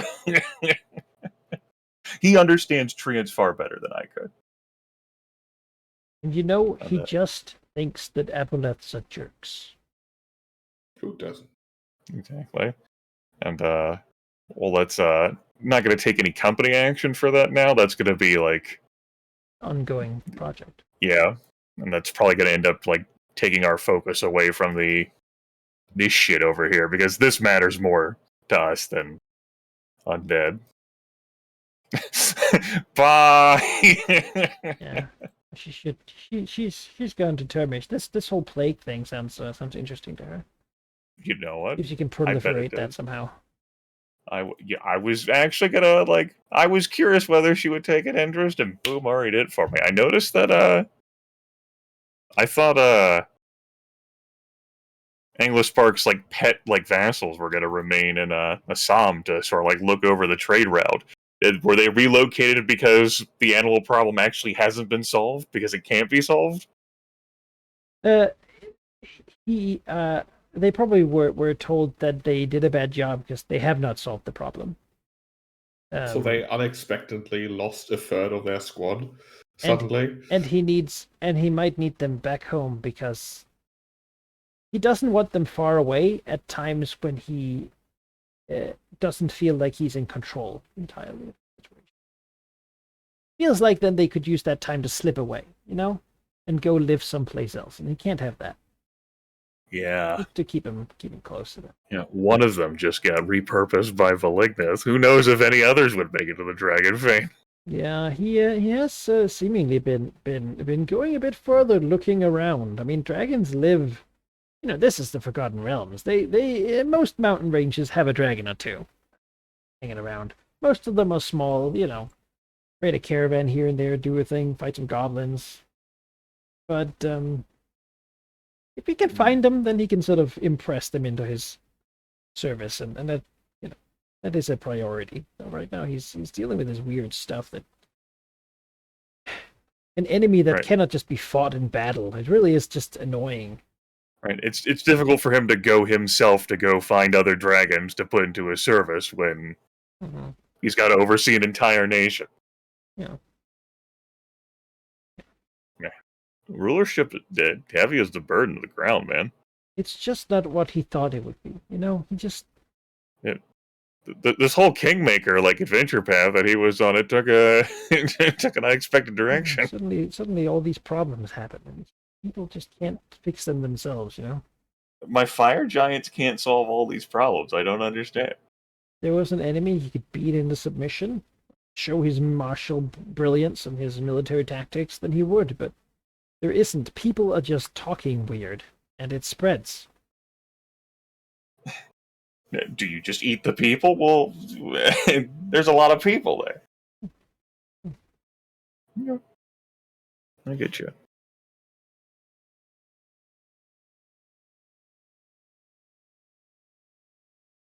On that note, again, I wanna stress that the time is moving here, right? It is getting to the end of the year before these things. Don't want the sort of the feeling to be there that everything happens just at one point. Dragons don't really care about the 1 day passing, 2 day passing. So no. An unknown entity, unknown dragon, will arrive at the Dragon Fane. Okay. One that we haven't seen before. One that no one here has seen before. The dragon is the same size as Vernigneth, maybe a little bit smaller, honestly, and is red. It came flying from the south up along the trade road, and we'll basically land at the sort of stair up to the fane, and look around. Clearly haven't been here before.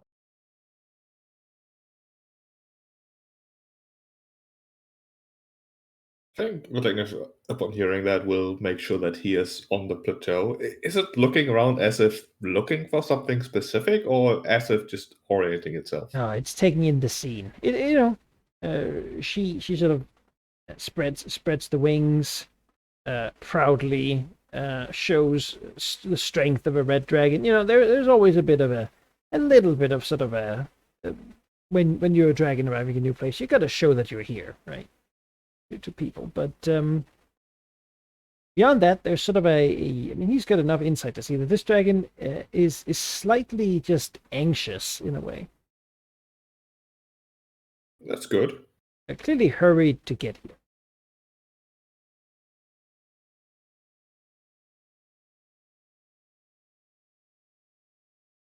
Before Vilignif absolutely will not take the initiative and wait what happens here. After taking a little time to sort of be here, the dragon sort of was awkwardly arriving at a party where it knows no one. It's clear everyone is doing things, and there's things are going on, but this dragon doesn't know the way in which it would approach anyone. And it will almost sheepishly sort of just walk around the edge of the fane, the big sort of circle in the middle, and sort of sit down at the edge by some boxes. And just sort of look at what goes on here. Right.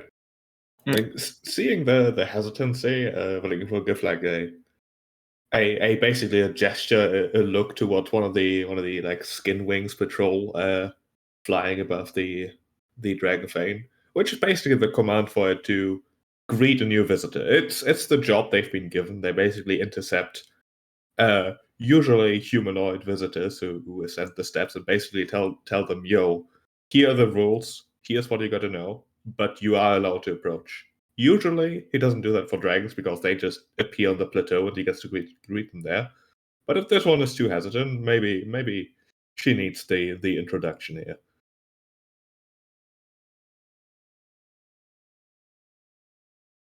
Sure. The dragon sort of as the skin wings land and the lizard folk jump off will again make herself big and strong. I mean, she could destroy them. That's certainly no question, right? But they give the introduction.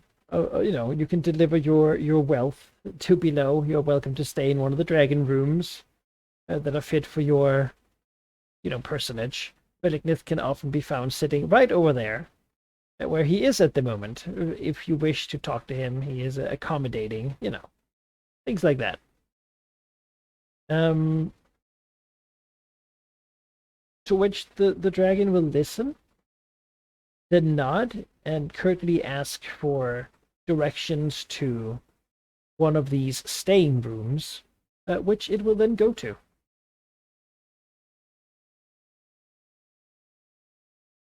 Does she just bypass Village completely, or what?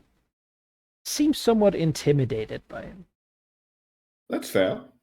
That's acceptable. In that case, she will be led towards one of the heated rooms, like the sort of deserty area. Yeah. And Village will just look at her pass, basically. He is there. He will not approach her. That's not what he does. She'll actually request a room that is colder. It's just enough heat right now. It doesn't feel like that. All right. Well, there are others available. She can just go choose. Oh. That worked.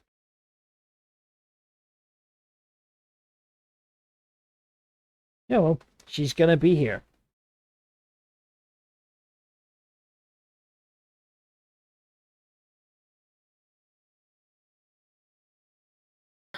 William's not gonna play chicken. He's gonna go and ask what the hell is up. Like, coming here is fine, but you usually introduce yourself. Not a good first impression. I won't approach you, you'll approach me. Yeah.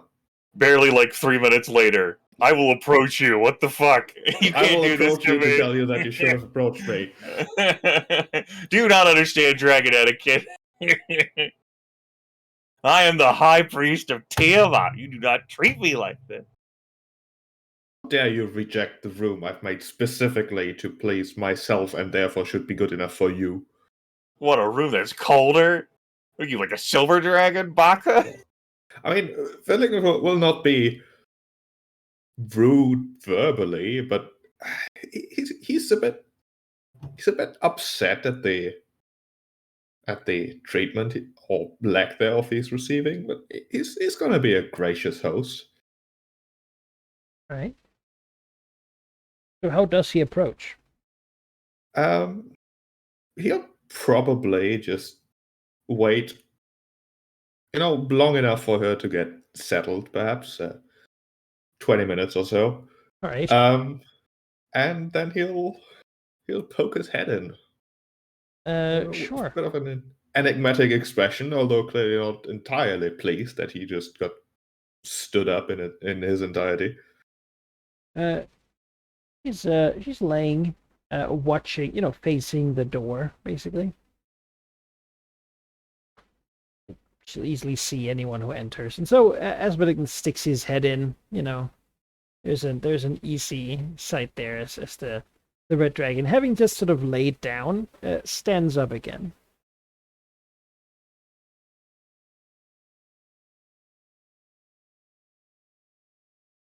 I was told this room would be empty. If I have made a mistake, let me know, and I will act to correct it. The room is empty. It is yours if you request it. I simply wish to find out what brought you here, your motivations. You seemed hesitant. I would like to know why. This place is strange.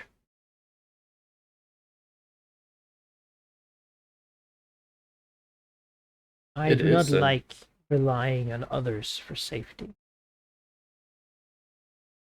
Plaintiff pauses. Feels wrong.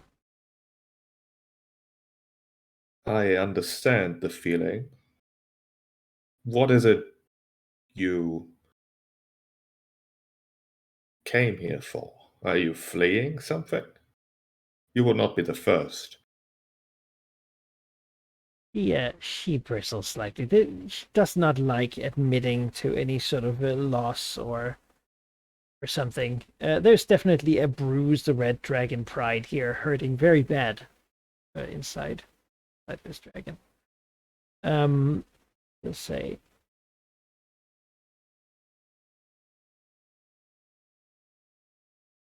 I come from the south. My lair was in Deep Wing Mountains. I suppose I came here as I heard this was a place where dragons were welcome. I came here because my lair was taken from me.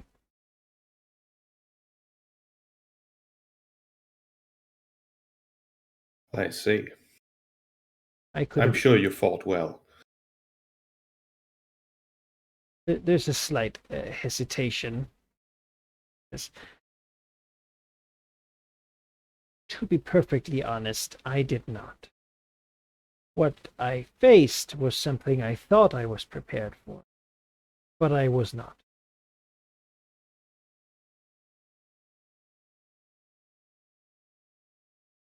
And what might that have been? I thought that should people come with fire, I would not care. Why should I prepare for someone doing that? It seems pointless, does it not? If they came with torches, with a bonfire built outside, you wouldn't care. I mean, how could fire possibly hurt one of us? And yet it did. Scorched me. There are types of fire that are not what we're used to. They came from the Plague Land. They were seeking, I think, material. My hoard certainly was taken. I had no chance to recapture it. Sure, I had prepared myself for the occasional other dragon fighting. There was a couple of us down there, but I was not prepared for this. I chose to live rather than to stay and find out what they would do to me had I not.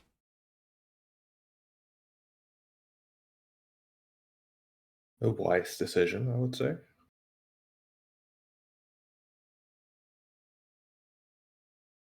How did this fire look? Blue, I burning figured as much. in a different way. Did not care that it burned my mind as well as my body.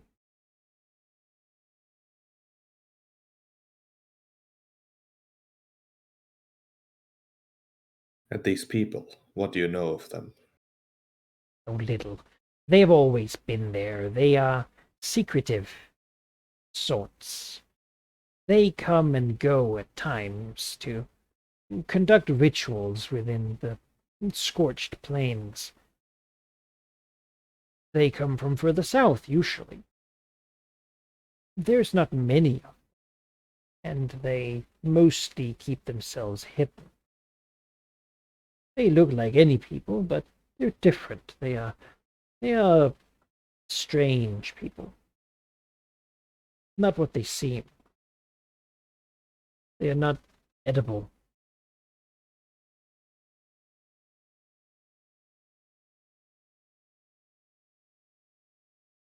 I see. I do not think they would follow me here. I don't know why I would be a target.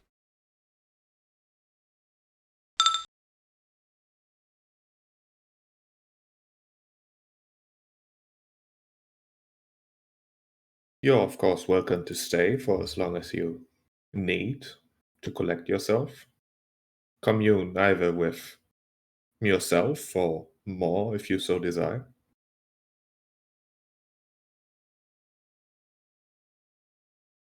I will be looking for a new place to call home, I suppose. I know little of this region. I have never been further north than the Osran Mountains.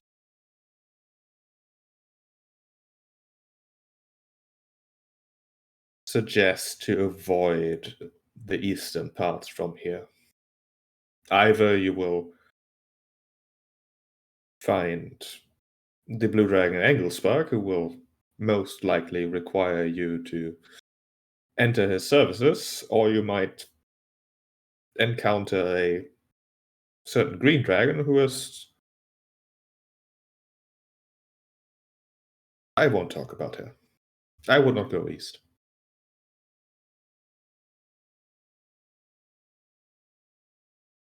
It's And these mountains, other than of course being my territory, are currently experiencing some troubles caused by an undead menace coming up from below.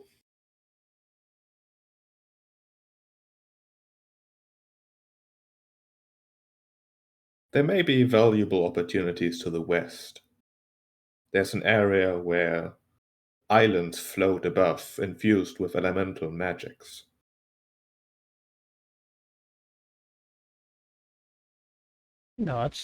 that seems good, actually. That does seem efficient. Are they claimed? Most of them. By myself, of course. I wouldn't want to bring offense upon you. I was clearly still intimidated by Malignant. His aura and just the fact that he's more powerful than her, sort of he knows that he could kill her. That's a scary thought for someone who's usually the biggest, most terrible thing around. I would not have mentioned the area at all if I thought that you would cause offense.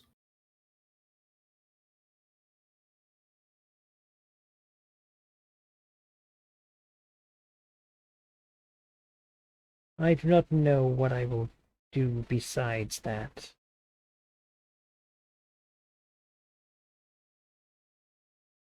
I will go and see if I can find a place to stay. And perhaps then I will try to forget this humiliation. If I may offer advice, do not try to forget. Embrace it. Sort of frown slightly. With that, I mean, focus on the people who did this to you. Dedicate your future to making sure that they regret whatever they did to you.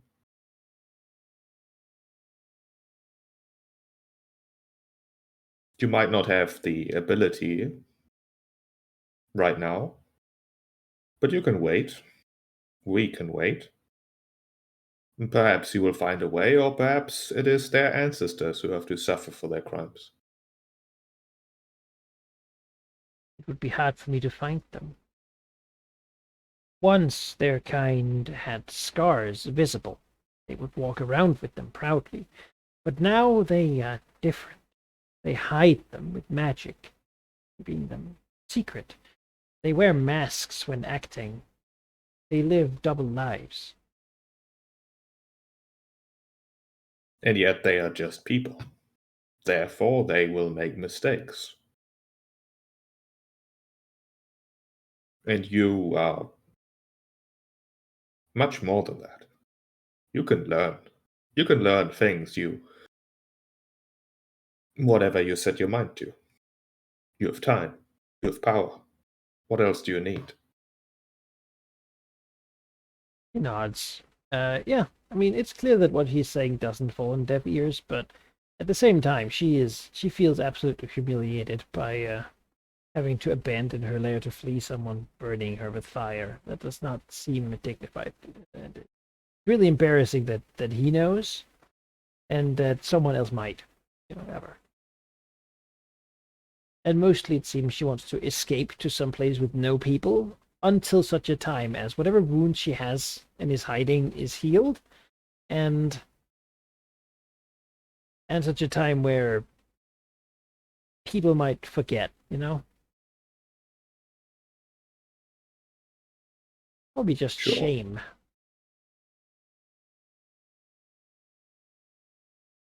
Yeah. With the advice for the islands, I think that she still hunts here and such. Will be she'll be aware of the area.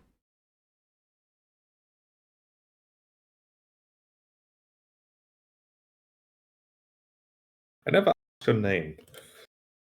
I'll put it there. It's Vanaria. Okay, it's Varnaya. probably good to remember. Yeah. Well, now it's on the tokens. Oh yeah, okay. Probably don't even need Red Dragon. I feel like maybe that's It's sort of obvious, yeah. or is it? I think It's it's a a harpy. misdirection. Yeah, well, Grimmeth is not back yet. So sheep. What else is on the agenda here for? Taking your time with people coming and talking to you. Well, agenda might be too grand a word. I've had an idea though. Hmm? Valignif is working under the assumption that this old man wizard actually has competence to him. He certainly seems to know a lot and is very old, obviously. And Valignif doesn't really have good people to ask about like high-powered magics. Maybe this guy knows something. Specifically, I want to investigate the ability to move the earth modes. I know it's possible. The dwarves have done so before, and there's also a level 26 ritual to do it.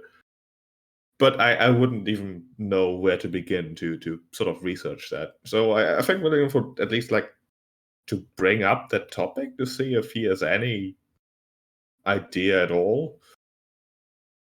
Yeah, just a small correction. The dwarves failed to do it. I mean, they collapsed the thing.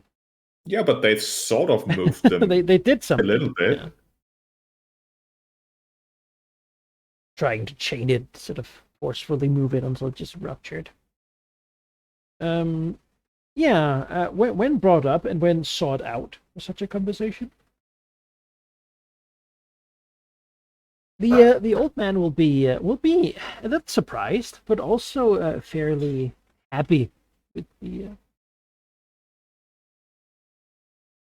He'll say that such a thing is that really is quite a lot of an almost new thing. I mean, earth modes have always been a thing, but rarely have they been as prevalent as they are after the spell plague. Moving them is quite a heavy task. Something that could certainly be researched, especially with the right resources and access to books for an extended period of time. Something like that might be possible. Beyond that, he's looked around and this valley is rather special. A lot of powerful rituals are possible here that wouldn't be possible elsewhere. I'm aware, yeah. So, if we time it right, well, it might be possible for me to perform a ritual that would normally be beyond me. How do you know of this timing? I read.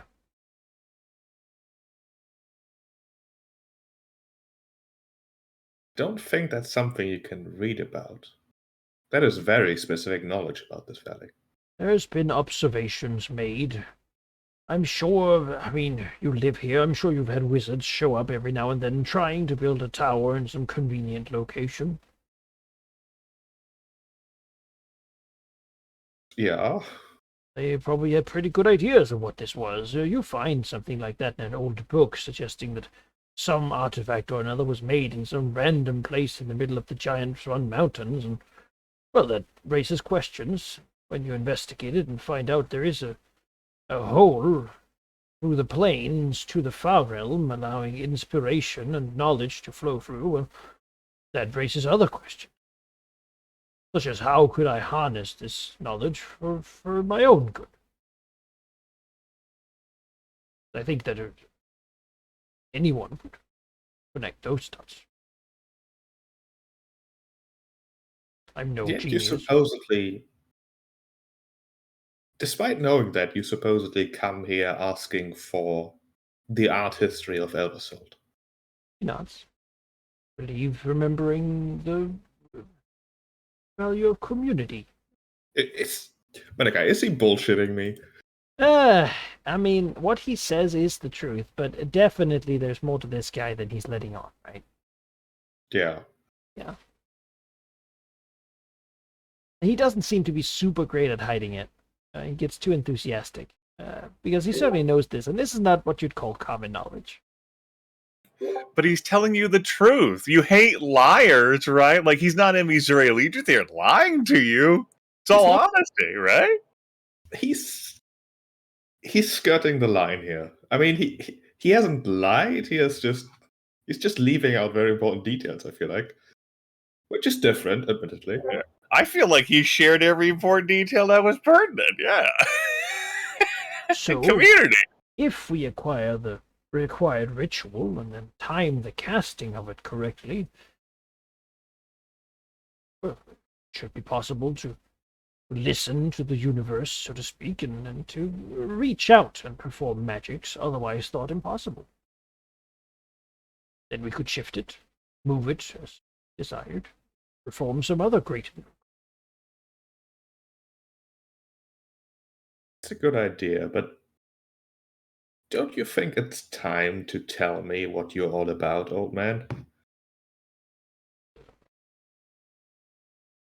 My patience is long, especially considering what I am.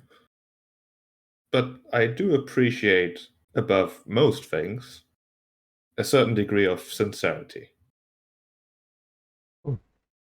Start with this, then, and say, he sort of leans in conspiratorial and says, I'm not exactly what I seem.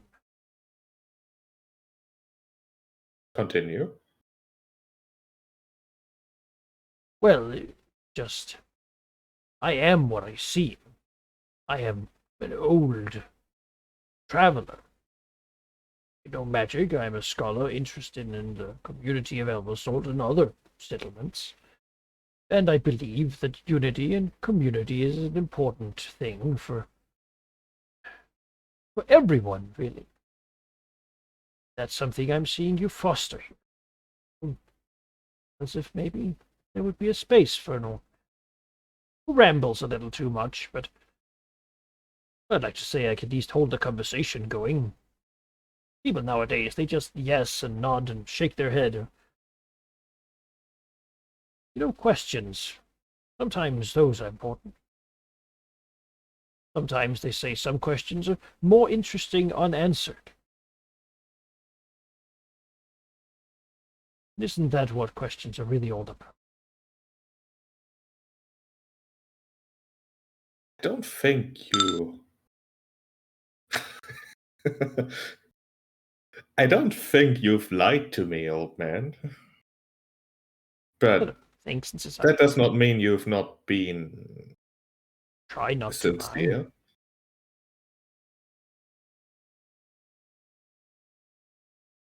to lie.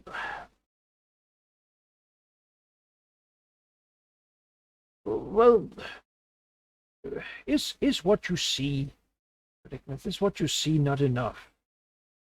An old scholar wishing to learn and study and perhaps even help you with difficult rituals by accessing the knowledge of the far realm. I promise you I have no wish to harm you or this place, but the opposite, I wish to see it flourish.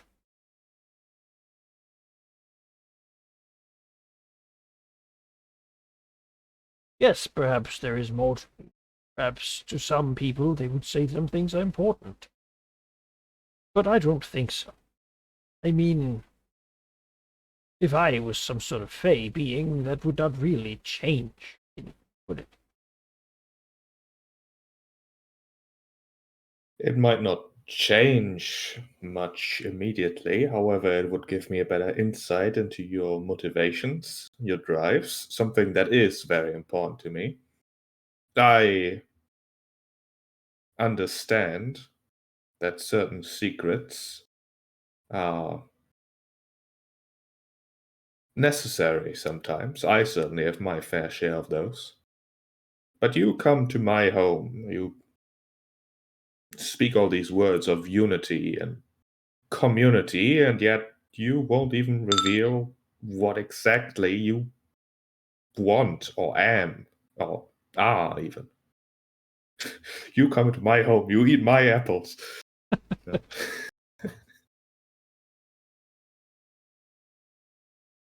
I'm simply going to be straightforward. I'm offering the opportunity to get into my good graces by allowing you the opportunity to reveal what is important to me before I run out of patience and think that you are hiding things from me, which you obviously are.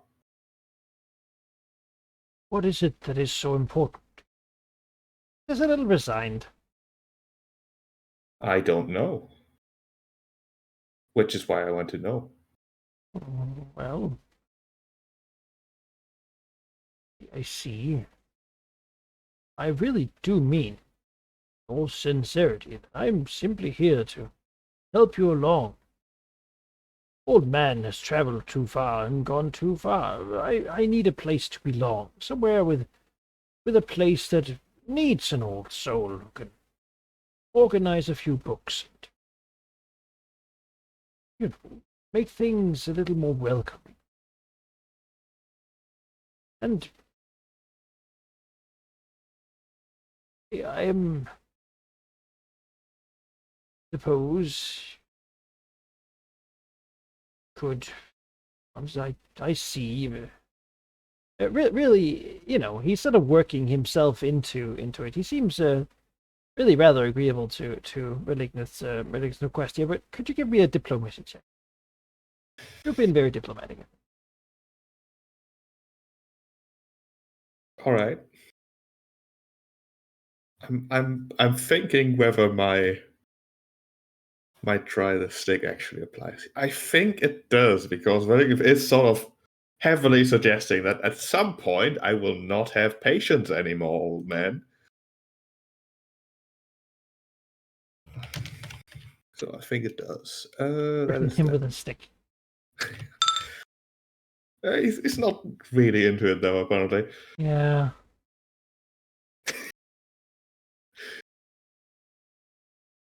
I don't actually have a stick. Perhaps this will suffice your curiosity. Whispers. I am actually not human. It is simply a guise I take because it is more convenient to operate. That's it. Only in destruction is the truth revealed. Fuck this. I mean, Invoke. You take it. You pay an essence to not have to. This is absolutely in Valignus Red Dragon like compulsion wheelhouse. You have tried the whole Green Dragon talking thing. He's not giving you the truth. It's the only way you find the truth. yeah, okay.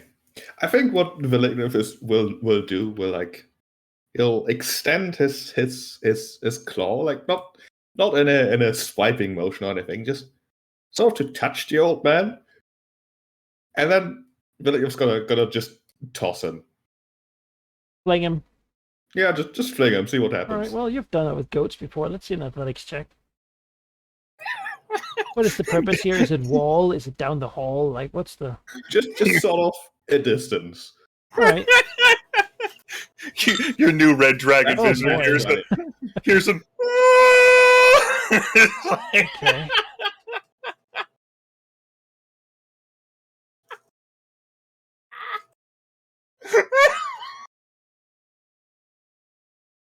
You know, like a cat on a ledge, like pats like at a cup for it to fall down. That's basically what William was doing here. Manikai, like, comparing that to the goat you hurled 110 sessions ago really helps to seal the deal here. Right. Yeah, he's very frail and easily picked up and thrown. Just sort of almost like a rag doll clattering down the hall and sliding across the floor indignantly. If he could do that dignified, that would be pretty something. Clearly took him by surprise. But it was like tracing the trajectory, like going, and then just waiting for something to happen, I suppose.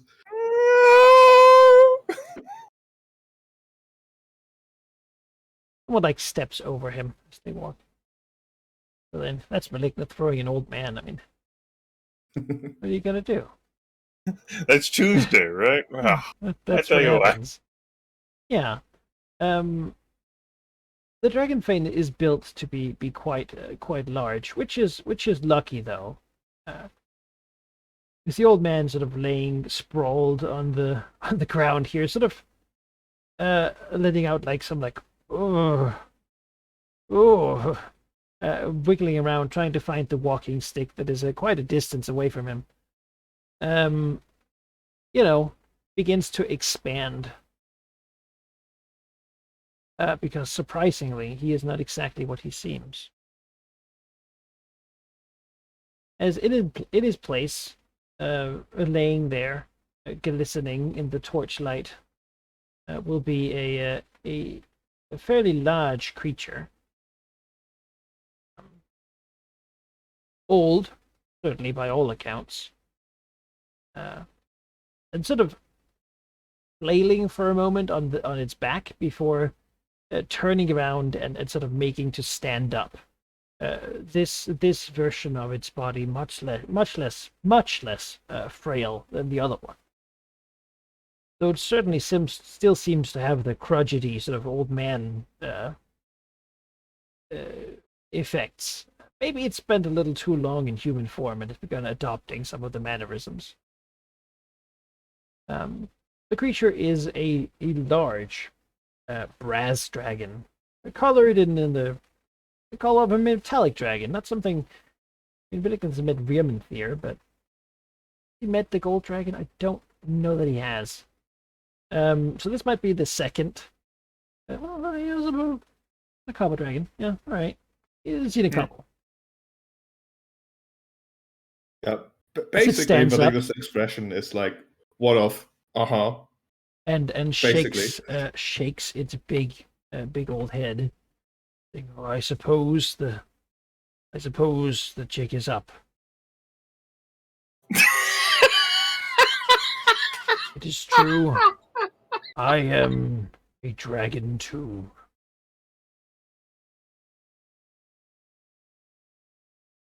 I am very happy that you've decided to reveal that to me. It is a show of respect, of trust.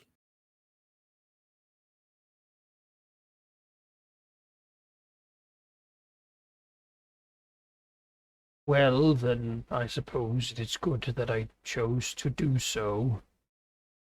Slightly delayed.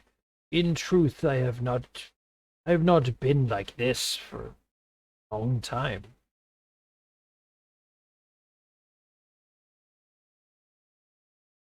One should never lose track of one's roots, I think.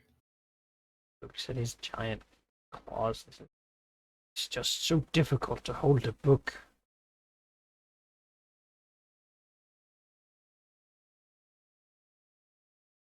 There's all the fire, the brimstone, and people running away.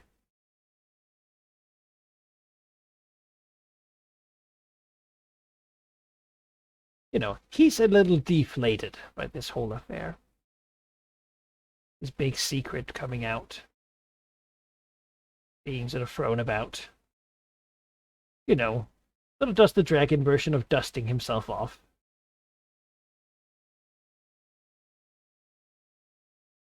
I did mean what I said, though. And I believe it.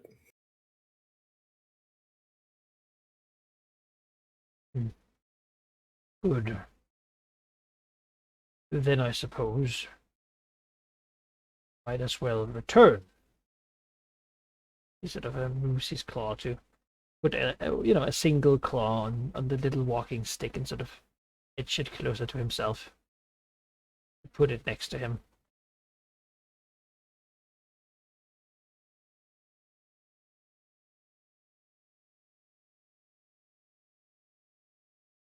Won't say anything. He can do what he wants.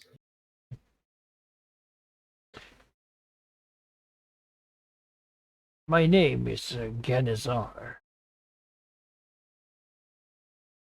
I used to stay mostly in the Roaring Desert. Nice place, but I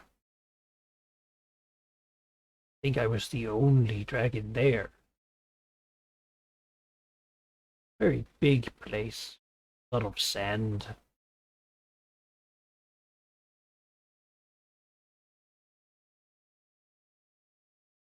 Haven't had the opportunity to really converse with Elder Dragon in a long time.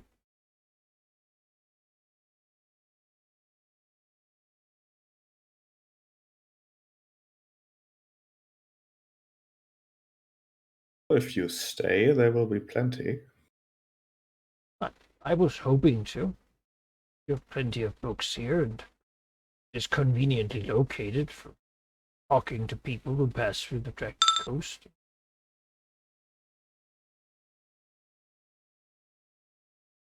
No objection to that. Especially now that you've avoided the faux pas of keeping secrets. At least relevant ones to me.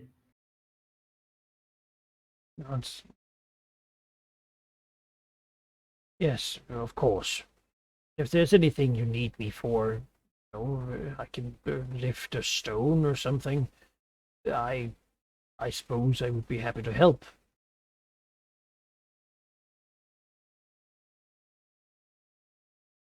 I can assure you that you won't be required to lift any stones. Ritual, then. Those stones, I suppose, I need help lifting. Not. I couldn't do it by myself, though. Would have to wait for this bounty of inspiration. When would that be about? I would need a plan or observatory for something like that. Or some sort of divine age.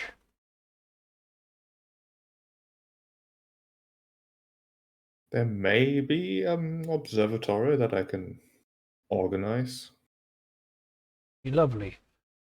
I could also ask around, but I feel like it might garner unwanted attention.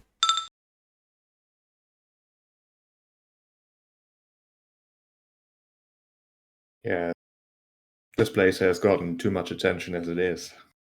Lots of people visiting. I think it might be good for the region.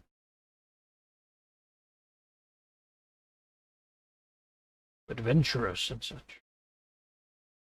The Harpers.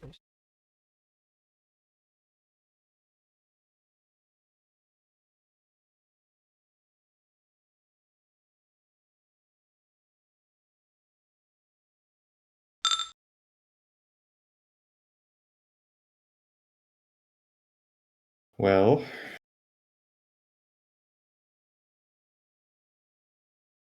Looks down at Malignant. Slightly sheepishly, you know.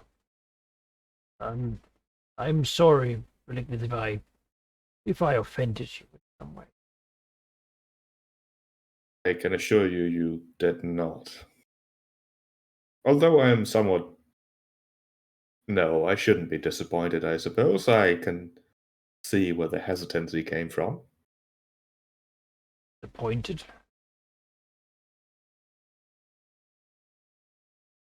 Well, I suppose I hinted I was Fae, didn't I?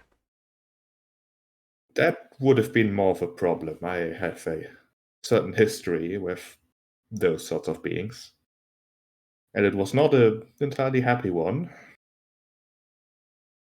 But that is perhaps not a story I need to talk about. Suppose not, though I've lived a long life, and in that life I have spoken far too few words. I suppose I'm working through a backlog.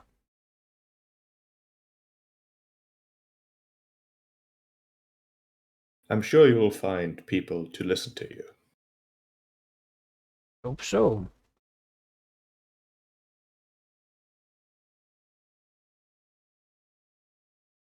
Now that I'm more aware of your. Well, you, really. You can, I suppose, access the books whenever you like. I have no objection to that, as long as you are respectful about it. Quite frankly, I am. Well, maybe glad is not the right word, but it comes close. That even the metallics have learned about this place. It was never meant to be. Well, quite frankly, it is difficult for me to put into words what this is meant to be, but I think you have the right picture of it. Certainly isn't as if Tiamat has a sixth head, which happens to be a storytelling, brass-colored one. But on the other hand, I suppose I cannot judge Dragon Queen for being somewhat vengeful after having been imprisoned in hell for thousands of years. And with Besides, what you. I did mean what I said before. There are places that do not care whether we are metallics or not. But that will hunt us all the same. Yes. Places. And I'm sure you also agree with the fact that draconic guidance isn't necessarily tyrannical or, well, I suppose it is, but not. It is beneficial. No, just We've got experience. some certainly. Who's that See, will listen, I will gladly talk to. If they learn something, then it might well be beneficial.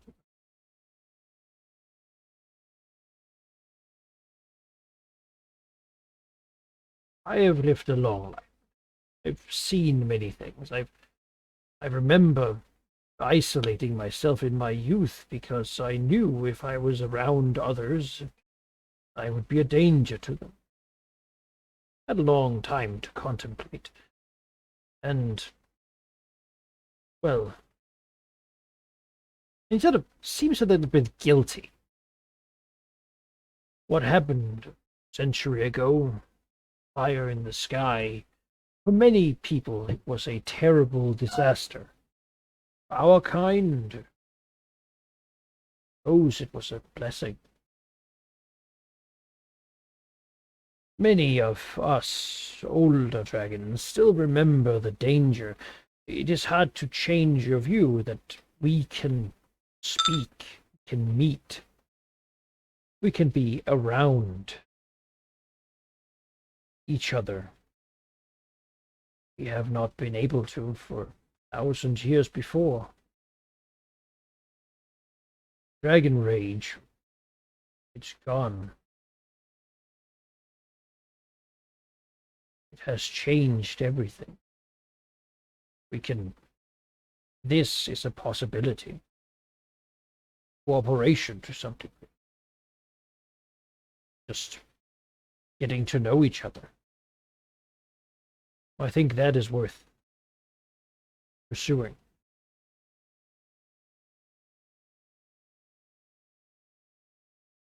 I agree, it is a worthwhile pursuit.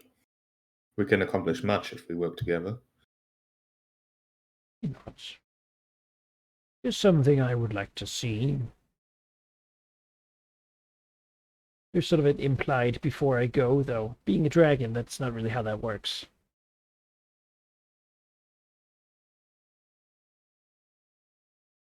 I am an old man, he says, knowing that he has got 1,000 years ahead of him. Yeah. You know, some people say age is just it's all about the attitude of being. Ah. No.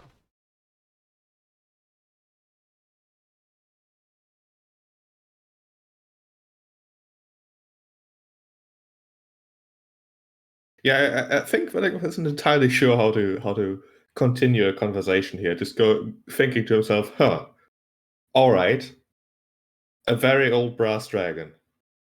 How about that? Yeah. And he's gonna stick around, aloud, and talk to people. In being an old traveling wizard.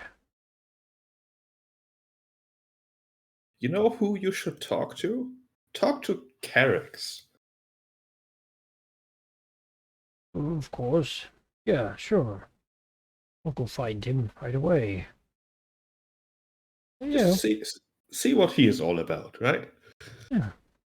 He might, Ganesha here might well enjoy that. He certainly likes talking. Just having a conversation. And whenever things are quiet, he tends to go off on some tangent, restarting a conversation. He's the kind of person,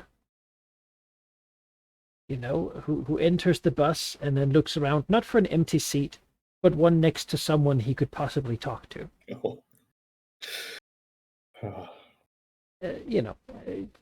He enjoys that. Beyond that, his opinion of Velignith seems to be elevated by how Velignith treated him without knowing that he wasn't just some silly old man.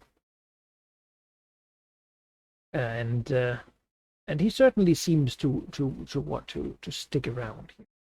Meeting with various travelers and such every now and then. He'll prefer to stay in the human form just because it's more convenient for him. He's so damn big, being huge, that.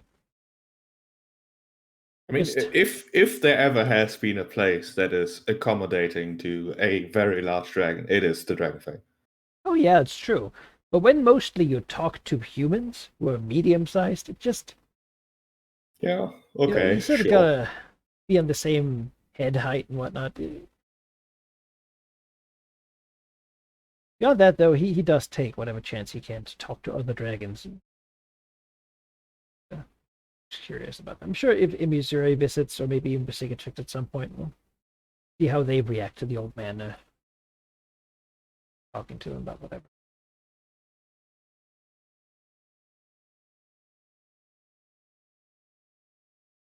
Yeah, he can do what he wants. He's a dragon. Or Cicatrix will be the one who would suffer the most under the yoke of conversation and social niceties. It's been proven. Suppose. Yeah, he will Would you also like spend. some eel? He'll also spend a while organizing the library. Are you Sure. what after this revelation is Valigna basically be like, fine, you want to be the librarian, you can be the librarian, I'm gonna stop monitoring you? Yeah, basically. I You're mean, like 5 times my age or a size category larger, fuck it. You wanna manage books, go for it.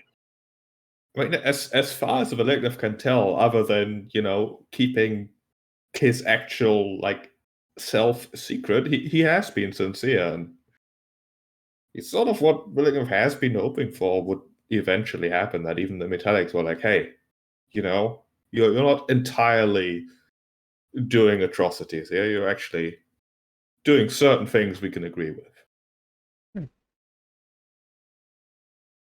Oh, that seems to be what's happening. It is true, though, as a factor, many older dragons still keep them to themselves because that has been how they have grown up for the last 1,000 years. And now suddenly things are a little bit different. But many older dragons might not have entirely faith that it's going to stay that way.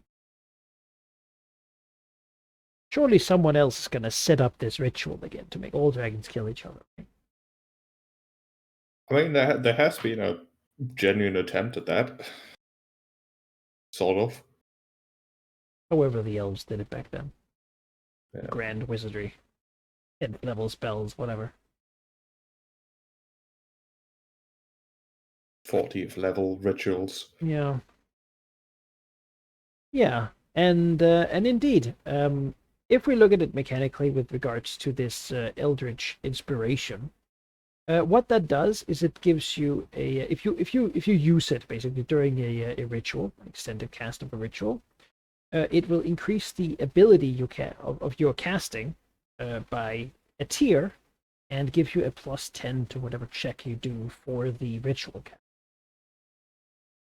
Basically, you add 10 to your level and 10 to the check. Meaning that people of heroic tier could do a paragon level ritual during one of these events. So people of epic tier could do a beyond epic level ritual during one of these events. Of course, they're exceedingly rare and you actually have to predict them, but it does seem likely that this was the reason for why you're here, why the ritual was done here. Because it might have been even beyond Yaflet.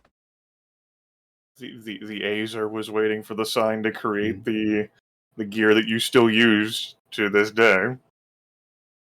Yeah, so my fault basically here is twofold. Like I think I pitched the idea last session and sort of dismissed it, where I suggested to construct the last ritual on one of the floating earth modes and then push it into place.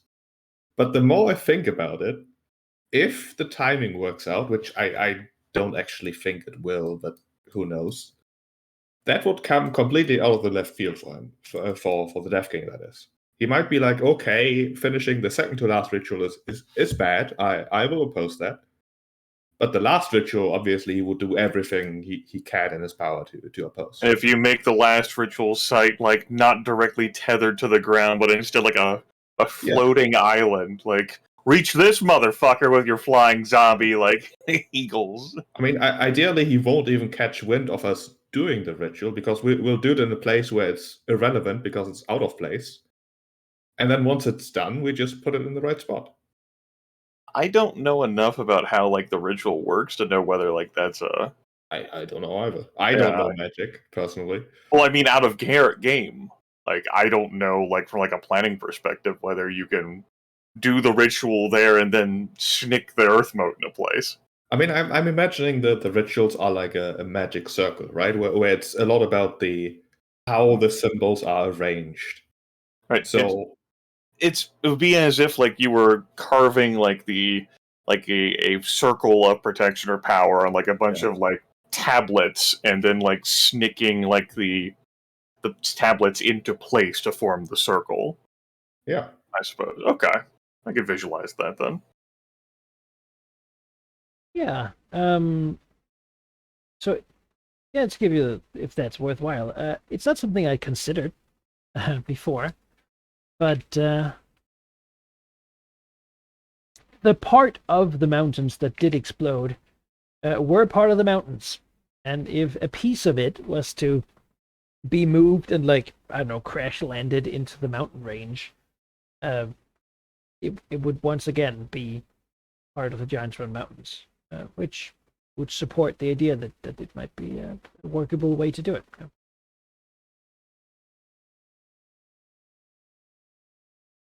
Basically, you would do it on one of these islands, right? And then you would enable yourselves to fly that island and sort of reunite it with the mountain range. Yeah.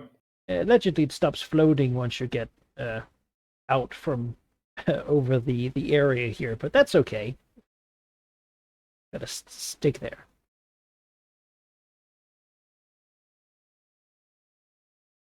Yeah, it's a lot of questions still, because if this, I don't know how it was called, not eclipse, like the Event.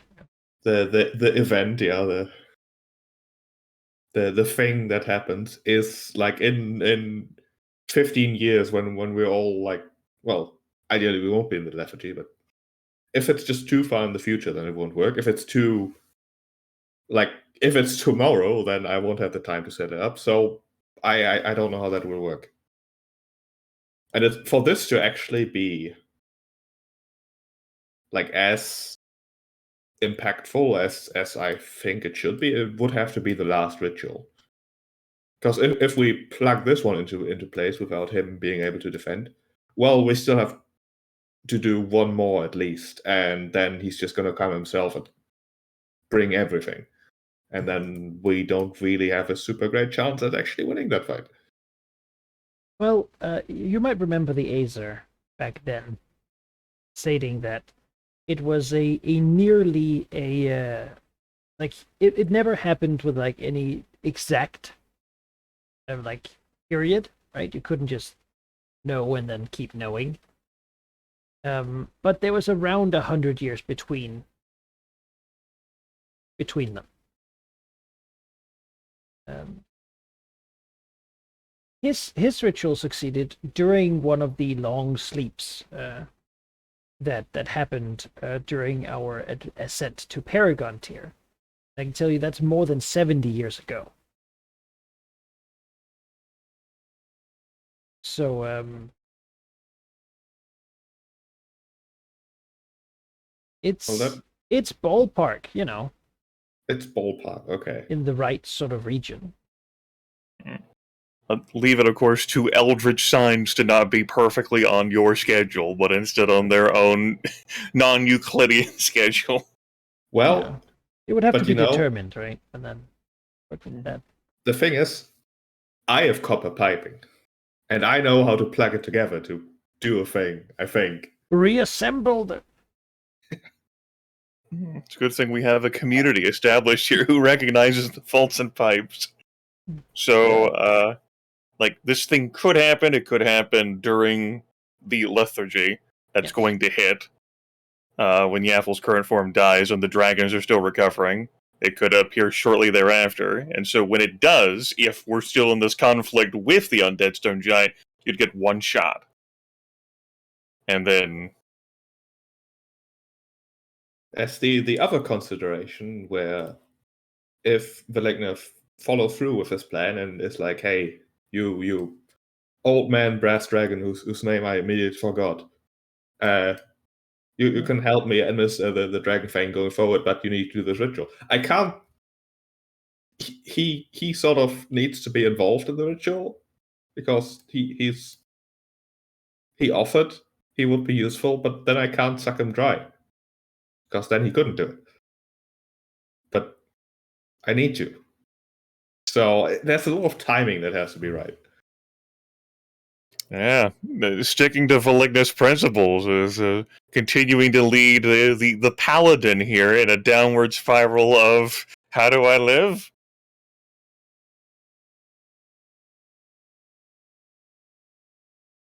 I mean, Carrix is here too, now talking to the traveling old wizard, being very polite, though he doesn't know it's a dragon.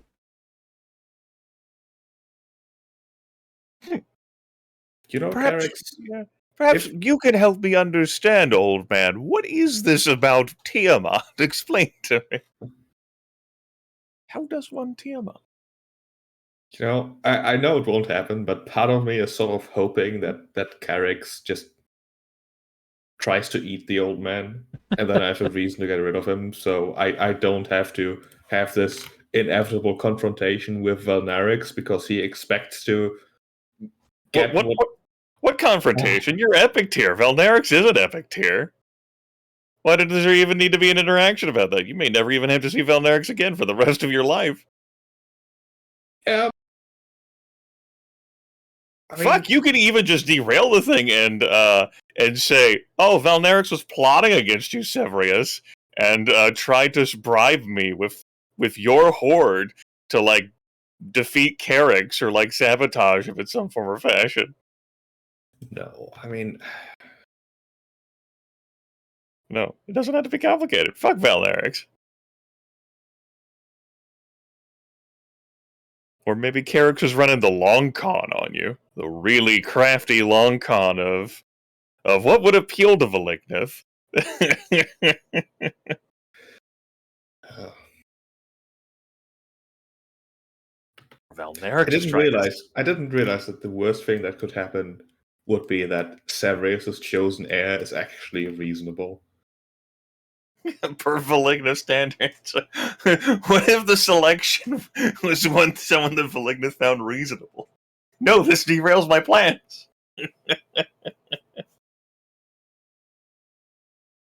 Okay, see? So you got your green dragon, your black dragons here, and then there's a red dragon you've sent out to Ovisterix's lair, and if that doesn't work, you got like a brass dragon here, who's like elder as opposed to an adult, so that's gonna be different.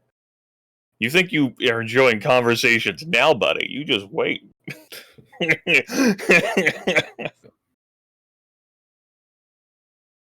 No, I don't think Vanaya over there is in the running. The point was to find representatives of relevant dragons in the area, which is Carrick's and a lot enough. And I suppose an Elder Brass Dragon is relevant in itself, so sure. So the dragon that actually matches your color, Yeah, that one's not the relevant one. The point is to find dragons that think differently from Valignith. That was always the point, to find opposition. Like, God has given you the power of having a red one, a green one, and a black one to match the colors of the player characters. God did this. God bestowed these opportunities upon you, and you have rejected God. Yes. You are rejecting God in favor of the Elder Blaster. Valignith will fight God if the opportunity arises. You're not going to have many years to fight God before Gaffle kicks the bucket. You're going to bed.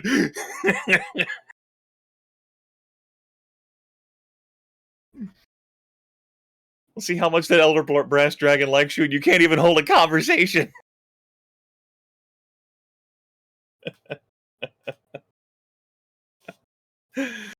Oh, shit.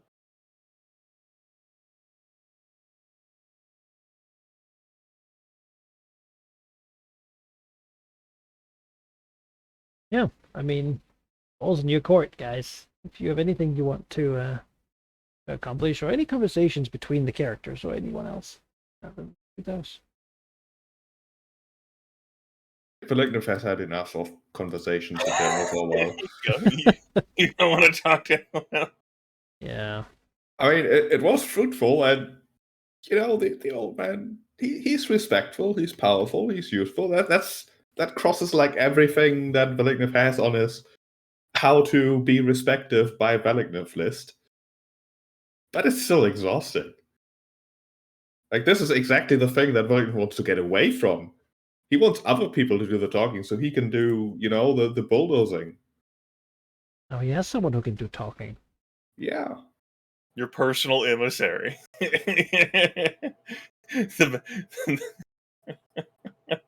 Ask him to deliver a letter to Spark. Oh no. How to declare war with Anglespark. Step 1. Send a brass dragon. Here we go. Metallic and chromatic dragons. Known cooperators. Known tolerators of seeing each other in the other's territory.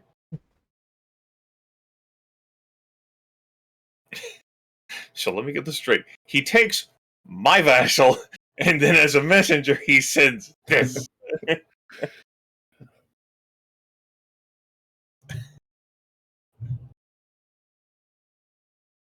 Then you find out that he's been roped into Termish instead, and Garnazar is no longer coming back to the Dragonfang. Termish has so many more books from the Dragonfang. It's amazing. I really like the community that Anglespark is forcefully thrusting on people. Yes, these Jorogar Inquisitors are really helping to support the peace. Just wants his subjects to not be aberrant, damn it. Yeah. I don't have any conversations with a PC or NPC that I need to have for this in-game gear. The reason our Legionnaire is fucking tired of the mountains. It was basically like when she left, it was a call me. I think I literally said it last session. Call me if the Fane gets attacked. Like, and it was not to be called for anything else. Yeah. And she hasn't been. She is not looking at it. Like, again, like, it's not something she wanted. She moved. She's in the forest. Away from those fucking haunted mountains. Yeah.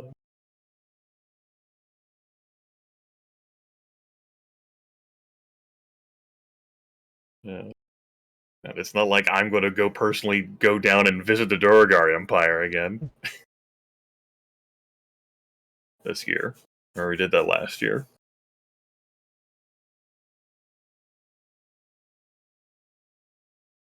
Yeah, I mean, so next year there's going to be more giants, right? But, Yeah. I mean, I'd be okay with maybe calling it a shorter session, so we have Ari for the actual action part next time. Well, yeah, I was thinking though, if we probably will, but given that that Emissary might have some things she wants to do with her faction that doesn't pertain to the mountains, maybe we do those now, and then, once Ari is back next time, I'm sure she's looking forward to more giants trying to take her southern tribes from her. Yeah, it's what the group has signed up for. Giants. Without my consent back when the tax collectors came, and we could have just made a peace deal. Didn't think our greatest adversary this campaign, when Manakite pitched the idea to me, would be giants. You remember that session where we opened a certain tomb and a giant undead giant stomped out? Session 2, I recall. Yeah. And we were like, oh, that's never going to come back to bite us. That is not the attitude that I distinctly remember us discarding that as a future threat entirely. And that doesn't even sound like an attitude you would have. You tend to make everything your priority. I think no, we all agreed that was an irrelevant sign, a red herring. Oh, no. But now I remember we're here. Jonas panicking for a while.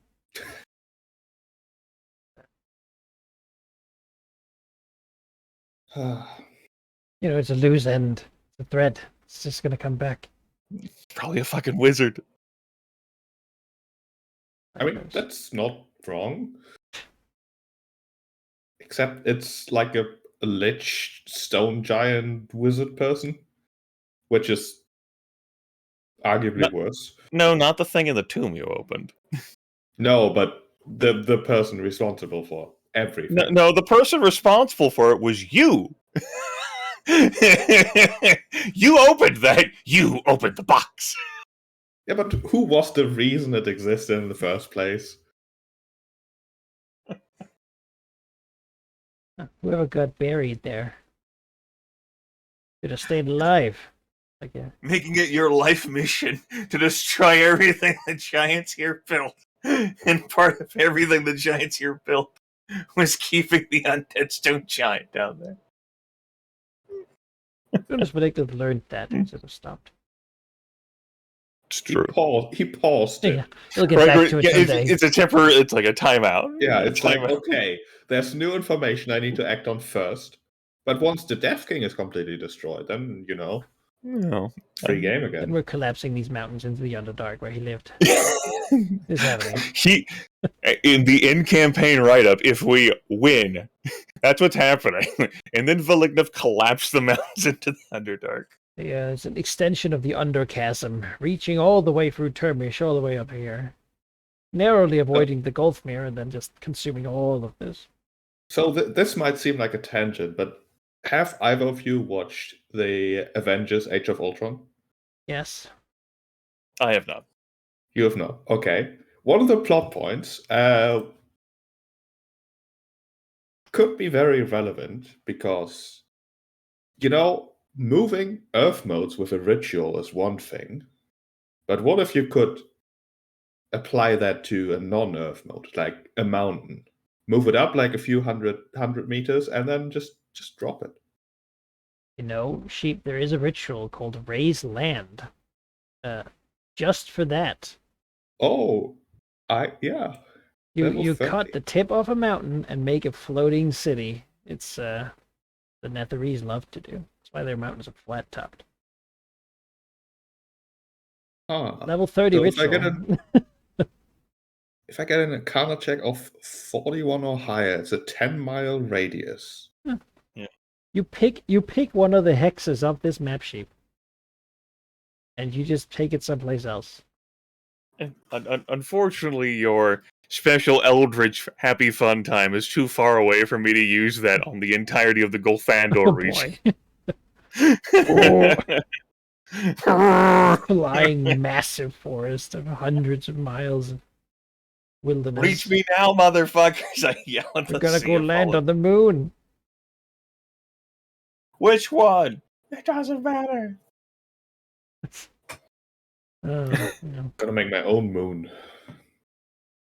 No, next year, I don't see the Emerald Enclave doing much in the Giants Run Mountains unless, like one of the ritual sites is under like personal threat of collapse. I did a lot of work permanently weakening their might, and then also like trying to preserve Ares' company from losing territory or might or whatever it was about to lose, because it was going to lose the southern tribes. I think we have home concerns. Let's pass the year then. Okay. Fix up your people. All right. And then we can focus a little bit on what else the Emerald Enclave might have.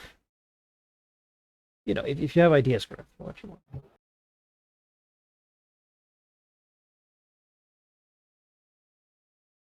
No, I don't think I would do anything more exotic than what's already suggested.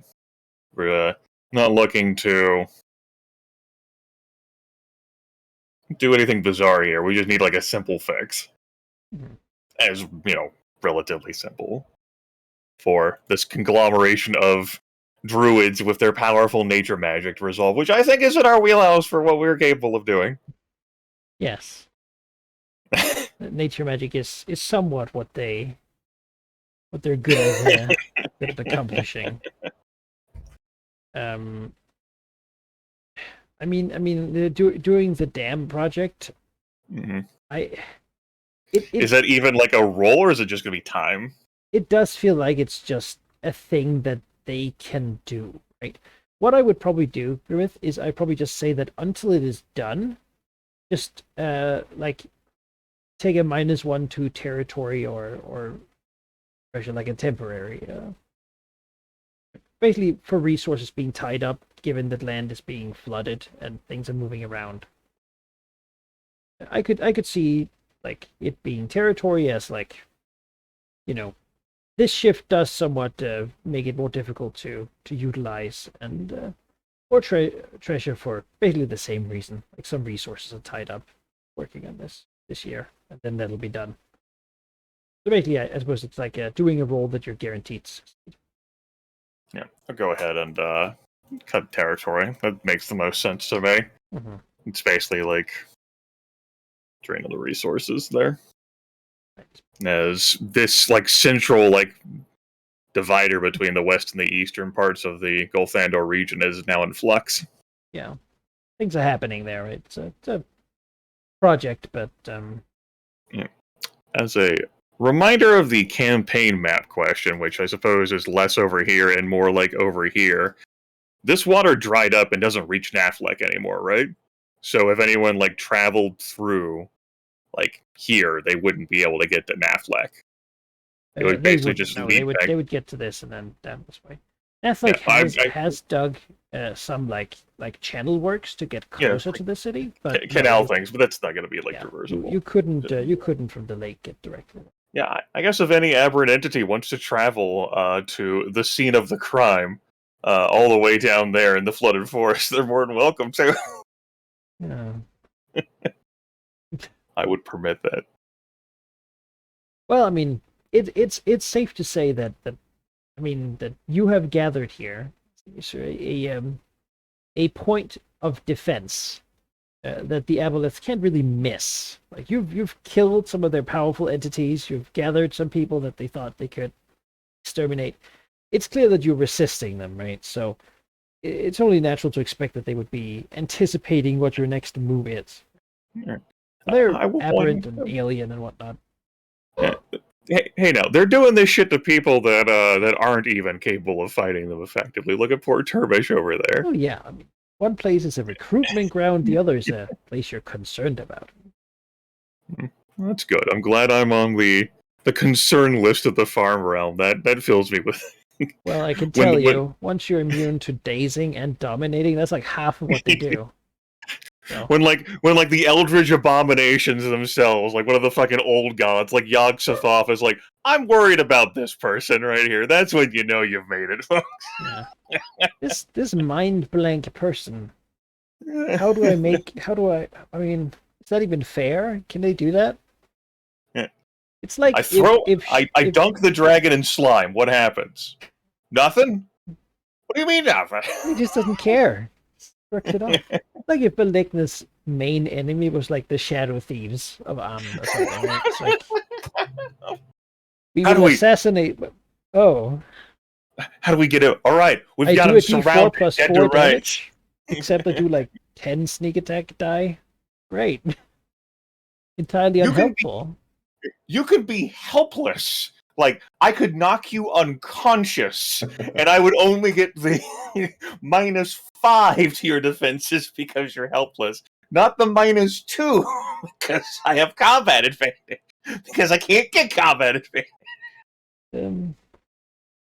That's a mindfuck right It there. is kind of fun though, these epic destinies. Like, you know what, this rule, I just don't want to play with that anymore. Just take that rule and just put it over here in this bin. They're almost like Done. artifacts in a way. It's like, Yeah, gee. you get to just like be like, nah, this is done. No more adventures in me ever. I imagine it's like, dragons are usually known to be like vulnerable, like on their belly or something. They've got like spots. Except Belignev is sort of aware of that, perhaps, and has like specifically trained that spot to not actually be a weak point. Well, now your body is like comprised of the fucking like mithril hell that Yeah, that too. Tiamat like washed over your body. So it's like, aha, like the vulnerable underbelly. What the fuck is this? Like, just like it's like the blade lifted. Just try me on there. I already know you're here. They look up. You're still asleep. How?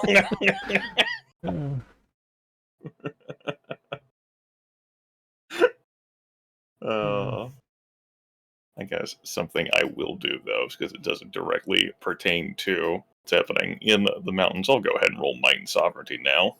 All right. It'll be 5, 8. I'm gonna be here overseeing this, so I'll go ahead and add myself.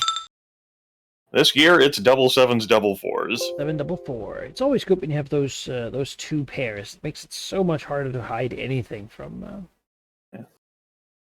Yeah, you know what? Now I get to roll the adventure die too. That's right. Will it still be a 10? No. Aw, they're getting exhausted. Oh well. Yeah. That reminds me of it. I was looking at the ability. The Emerald Enclave here is making connections with a lot of druids, right? It's Mhm. something that they're focusing on. I mean, you're sort of handling or bringing up this like build a dam, stop the aboleths, but mainly they're trying to spread their reach so that they can protect nature in a wider.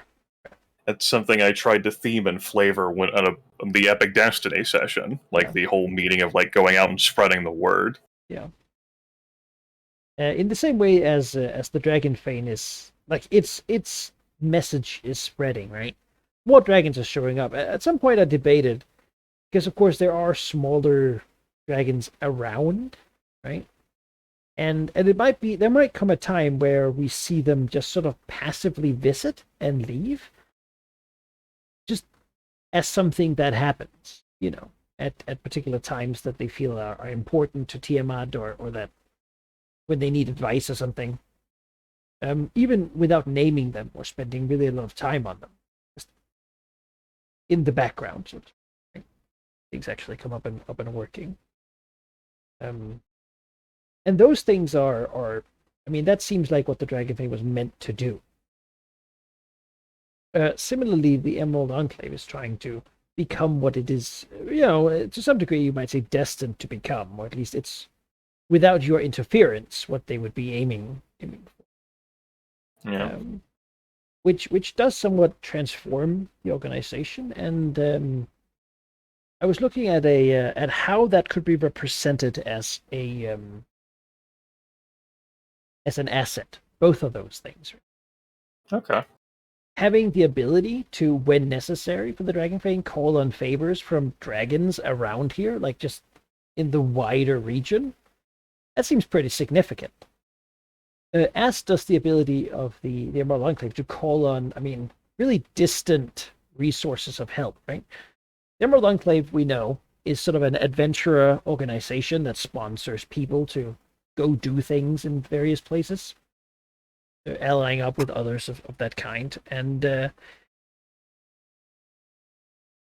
gonna review it again, but I think each of those things will be represented by some unique assets that might change things. For the you can give me your sort of your feedback on what I'm currently looking at for the. So for the Emerald Enclave, I wanted to allow the Emerald Enclave to basically, at a time when they choose, call on me to roll an extra adventurer die, as they basically bring out the call for people, like in a similar way that the Lord's Alliance would do, right? And just put that on the table that only they can use, which are these traveling druids and whatnot that they're sort of bringing in. So that doesn't have the same problems as otherwise adventurers might. While the Dragonfang, having the ability to call upon the dragons of the region, really, because a lot of them might begin owing somewhat of a fealty, or at least have respect for what it represents and what it is, would be that when you increase your might using influence, instead of getting an extra die, you could get an expert die. It's representing that you can gather dragons. An expert die is a die that before you roll, you decide what that die is. Okay, so it's a 10. Yeah. Or whatever the adventurer die is if you're cheeky. Oh, that's true. Oh. If you want to enable that use. I will specifically recruit dragons that I know work well with adventurers. On that theme, how you described what you were thinking about with the Emerald Enclave basically sounds like it is an expert die for me, because it's instead of just like you're rolling a separate die though, instead of me choosing a number. Yeah, it's in the same vein. It's not. It's in the same vein. Thing. Yeah, it is entering into that dice manipulation stuff. Yeah. And it ends up not having the same nefarious drawbacks of what adventures normally entail, which I'm sure we will explore if the adventures hold what they've actually kept, which, considering the undead... It's already somewhat a drawback that you didn't take it yourself when you beat them back, right? And that there now is a conversation to be had with whoever did. Maybe there's not. By all means, these adventures. It's true. Fucking. Who knew? It was no recruit who adventured there too. He used to be an adventurer like you. None of us as players has to worry about the adventurers joining the side of the undead stone giant. They can be forcibly recruited. I guess they can be mindfucked, but. They can be oh, your god is telling you to move against the Dragonfang. We've had that before. Here's the thing, though. They're adventurers! Like, if there's gonna be any group that's gonna be like, ha ha ha ha ha ha ha ha, fuck you, the same way that Valignus did that, it's gonna be them. Yeah. You know, they The do have a same thing that's tendency to gonna get make to the bottom of things. yeah. Yeah, the same thing that's going to make it a pain in the ass for you to take it from them is the same thing that's going to make it a pain in the ass for the undead stone giant to convince them to give up. They're just like this uncontrollable sea of chaos that is sweeping Right. across the landscape. Which means that if he wants to take those things back, not that he lost any permanent territory, but if he wants like the visuals of having those back, like those aren't attacks against you, that's attacks against the adventure. It's true. Yeah, that's Yes. also the reason why I'm not aggressively pursuing getting Thunderdome back. Like it can soak a few blows, maybe. You know, adventures they'll be mostly against like the undead threat. Yeah. Just worried about the secrets, you know. Sadly, now they're 2, so not as great as when they were 10 last year. Yeah. Yeah. It was big. It was a good season. A great season for So many adventures. just showing up. Just they accrued what 3 wins there last session. Yeah, it was wild. They defended places and attacked places. Yeah. I mean, So yeah, and this is it. Like, if you're at war with Cormia, right, you can guess where the adventures are going to be, but when you're at war with an undead stone giant, like, they don't relate to that. There's no part of that's pro. Yeah, he can't recruit them, but No, he he can can't. recruit them. And use their die. Yeah, go work for this motherfucker. Okay, yeah. You too. I mean, well, you're offered like the opportunity to become like a vampire or something, maybe. Pretty Well, compelling argument. I mean, what is the cost of acquiring vampirism, really, when you think about it? Way of the Wicked Stone Giant. Although being undead doesn't have as many benefits in 4th edition as it does in some earlier editions. It's true. 3.5, you had like a whole list of things you just didn't have to care about. Yeah, like, if they're like, oh cool, I'm immune to poison, I mean, that's neat. I guess it would be difficult for you. Disease, yeah, that's I won't neat. die But, from. Well, wait a second. yeah, but your bones can still be dazed, stunned, crit, knocked unconscious. Yeah. Anything that does not specify it targets living creatures. Although on the other hand, if you work for the Red Dragon in the area, there's a chance, although a slight one, that there's like half dragon stuff, which has obvious bonuses. It's so much better than being undead. I don't think that's slight. That's a 1. One person got that benefit. Only one person's getting that benefit. You could put the word That's out a that separate precedent. anyone who brings Malignant a half dead dragon can get to be ascended and take its power. That's not the precedent I wanted to say. That's a beautiful So- precedent. People can go out and hunt them too. How am I supposed to make Nova Cree a half dragon if you keep this shit under lock and key like this? Nova Cree of all people. I mean, That's he's literally earned it, been his so- goal this whole time. yeah, like I was goal going to give it to him acquire- too until you decided to become all fascist with protecting the fucking ritual. acquire secret draconic power. That's why he's here, man. I was going to give it to him too because somehow he keeps finding a way. It's mysterious. He wants a real acid claw, not just a spell.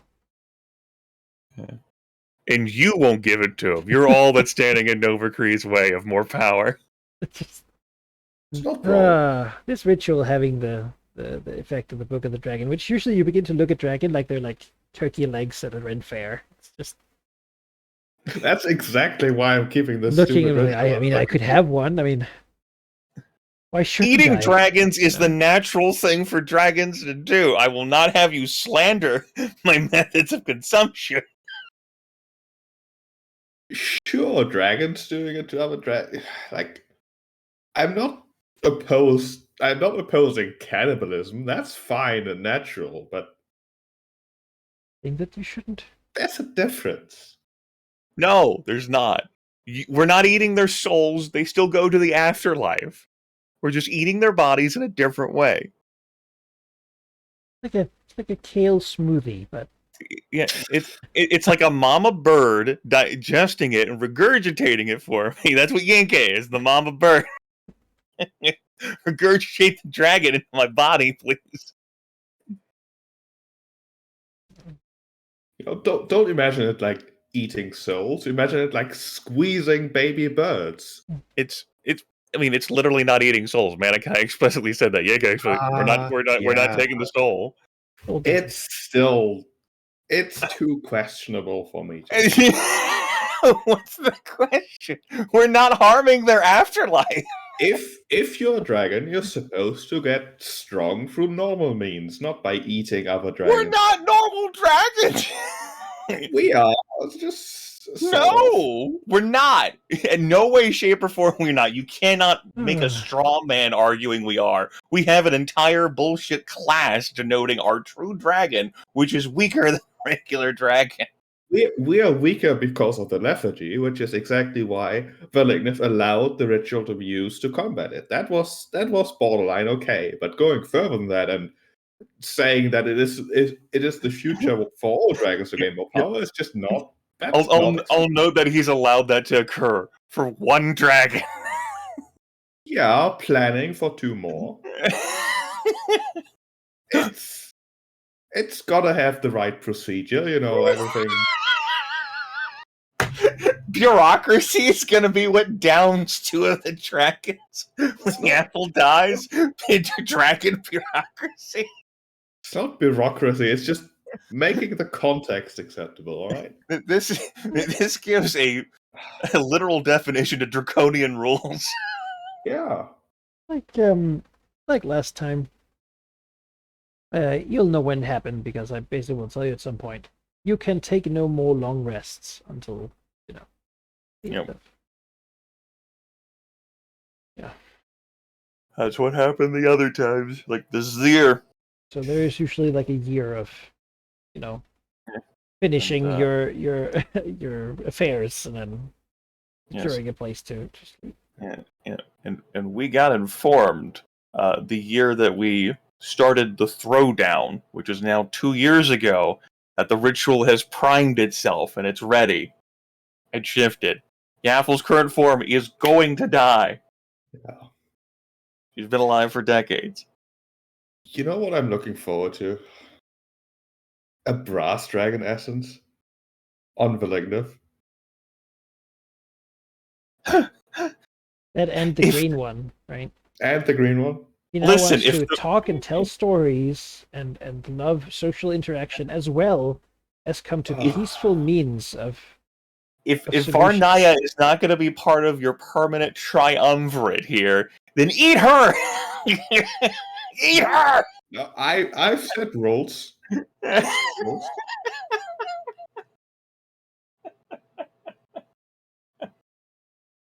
Give the brass dragon to Versi. Oh no. Why are you the only one who has a minion who has this knowledge of the ritual? Novacree, why are you failing?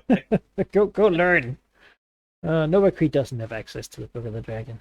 No. He would love it though. I mean, 100%. He would like, oh, secret dragon knowledge. Wait, he could have acquired I can make that dragon liches? Yeah. Yeah, when he was over there for a decade, he could have acquired it. Just steal it.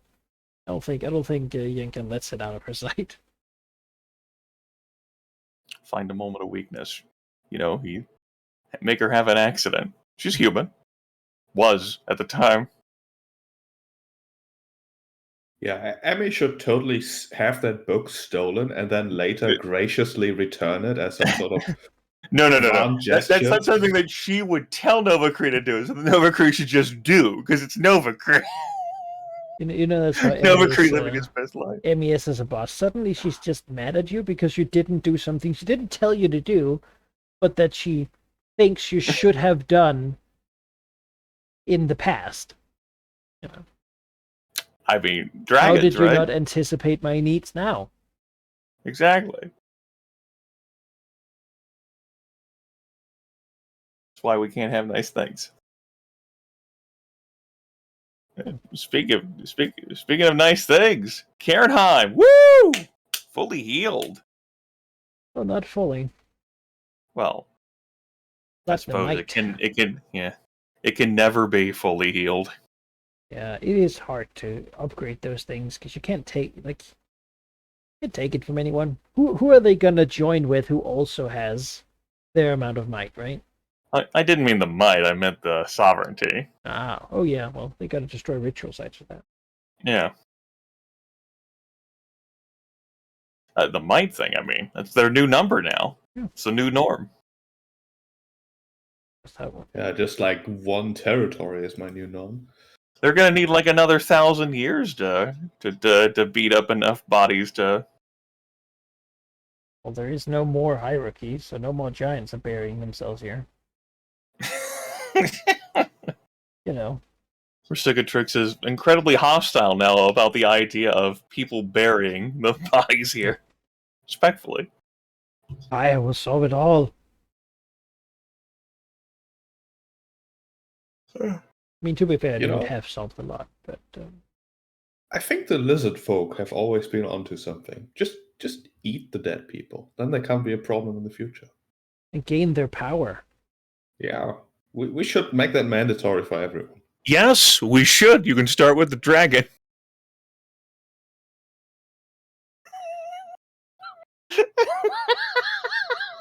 I don't mean Yes! eating them while they're alive. Yes! And also not in that way. Got him!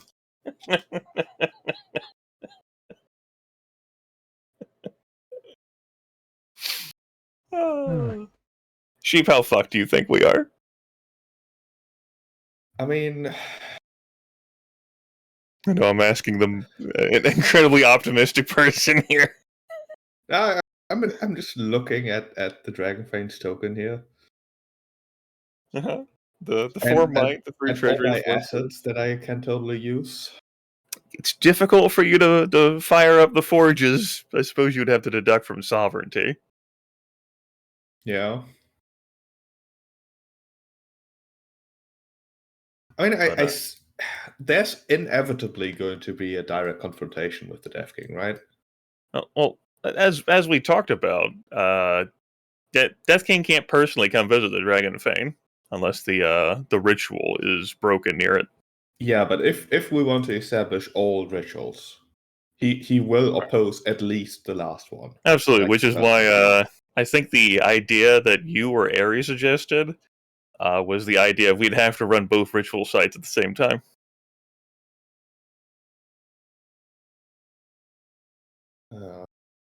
That doesn't help us get the last one done, but it helps us get one of the last 2 done. And then for the last one, we just take an Earth mode, plug it where it needs to go. Well, no, if we're doing both of them simultaneously, so that he can only stop 1 instead of 2, then the Earth mode plan has to be done then.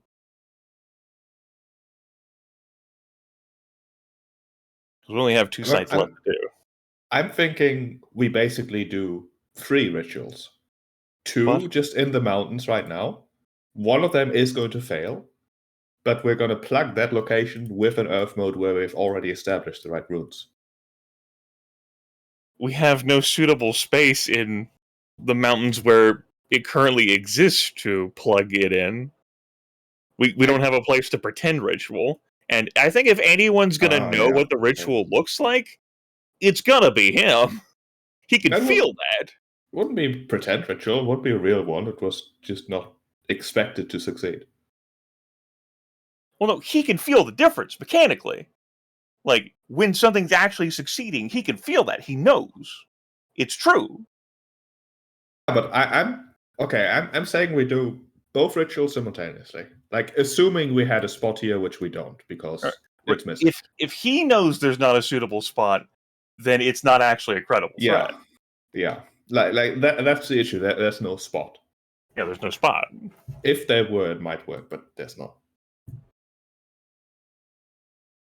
We'd have to make a spot or crash your Earth mode into it. Which is the... And then I think from there, he just gets to live at Sovereignty 1 for the rest of his days. Fuck it. Last ritual site just had to remain undone. Those are the rules. I'm somewhat upset at the idea of having to resolve him without directly actually crushing him at some point.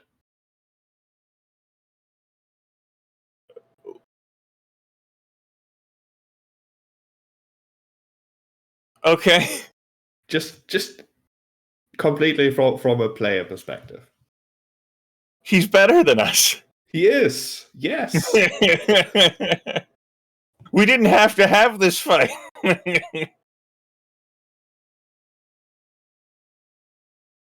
I mean, I still disagree with that because he's drawing power directly from our ritual. Yaffle made it. It's not our power anyway. Yaffle's already hijacking it. He's just intercepting it in transit. You have problems taking up with management, Yaffle. I mean, yeah, but like eventually, like Well, I mean, if we destroy the Stone Giant Death King, we don't get that power back. yeah, but he wouldn't mess with it anymore. We still don't get the power back. But The problem's not resolved. But also, I could see Yaffle being upset about this fucking meddler disrupting her plans. But also, like, he relies on the power of the ritual, right? I don't know how much, but he certainly likes it. So yeah. When we inevitably, hopefully, get to the point where, you know, we get rid of our shackles of that ritual, he's gonna oppose that. He would have opposed that because he wants the ritual to continue. Maybe now he can't directly. If the Dragon Fane is now guarded from like him being able to eavesdrop and visit it himself, then anything you want to do at the Dragon Fane or the Serpent Valley,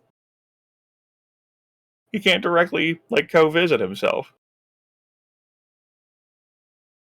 Now, what you might want to be concerned about is if Hell, assuming they haven't already, inserts themselves in and be like, "Hey, you should succeed, buddy. We're going to help you succeed."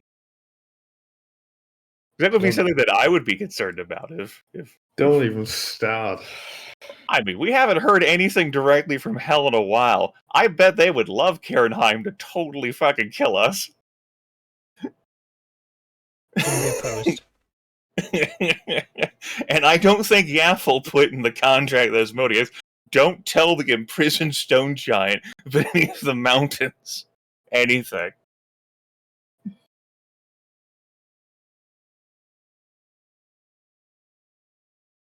Yeah. I mean, on the other hand, the deal was between Yaffle and Hell, right? Yep. And now this undead stone giant is indirectly, without them having agreed to it, benefiting from that deal. I don't know if Hell is happy about that. Yeah, because as soon as we die, the ritual ends. Yeah, I Then the suppose. stone giant can't benefit from it anymore. Problem solved. Yeah. Hell always wins. I guess Hell doesn't lose anything from his interference. They have excellent PR here. If they lose, they don't want you to know about it. So jazz hands. So to them, ideally, you and Yaffle kill each other so that they get all of the.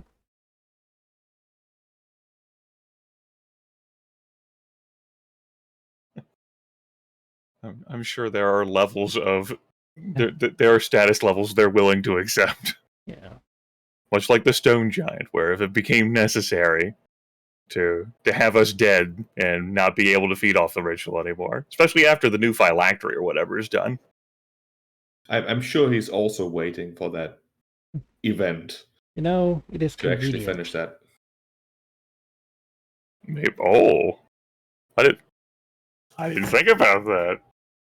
Huh. Maybe, yeah, okay. I like it when you say things I can agree with. This is good. It doesn't happen often. I don't just dismiss. This is, damn, that did me twice today. Once earlier was with the aboleths, like, raiding the tomb. And I was like,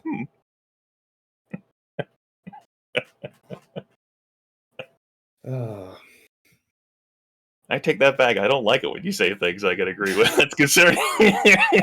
Now imagine being me, who constantly says things he agrees with.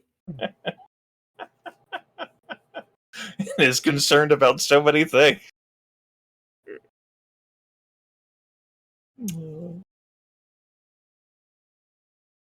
That's the magic of having Sheep as a player, dear viewers. He is invested in this world. It's good.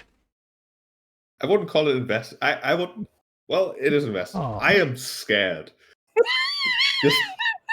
just in general.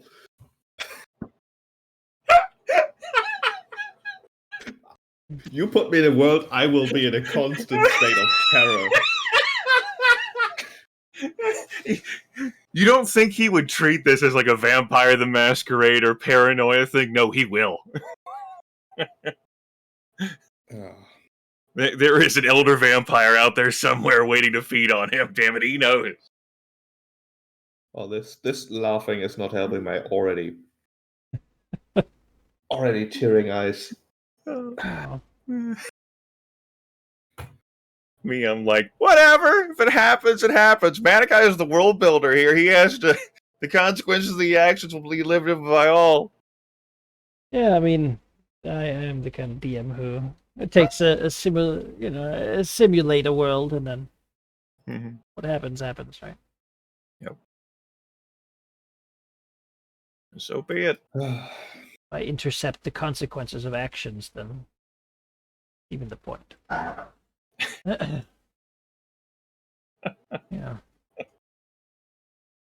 I haven't played enough with Ari to know how she is, but she may be between us. I think, at least on that stance. So somewhere She knows between me my too stance. well. I think that's the. She knows me too well. At times, she anticipates my plot points. Just, Where's she been at all the other campaigns I've been in with Manikai? Damn, I gotta use that ally, that asset.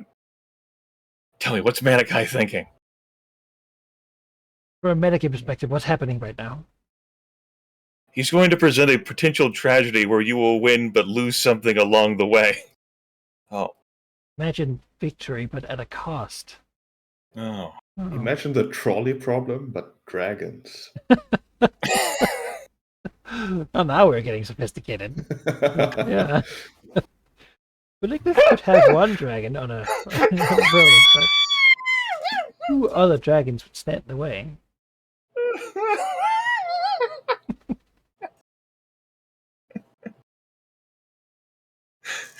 If he could save these dragons, if he just ate one dragon, how many dragons would there have to be on the other end to save in order for him to eat the one? I mean, now a good quote though, out of context for the campaign. That's the Dragon Coast. It's the trolley problem, but with dragons. Can't. That's the subtitle for this episode. It's the trolley problem.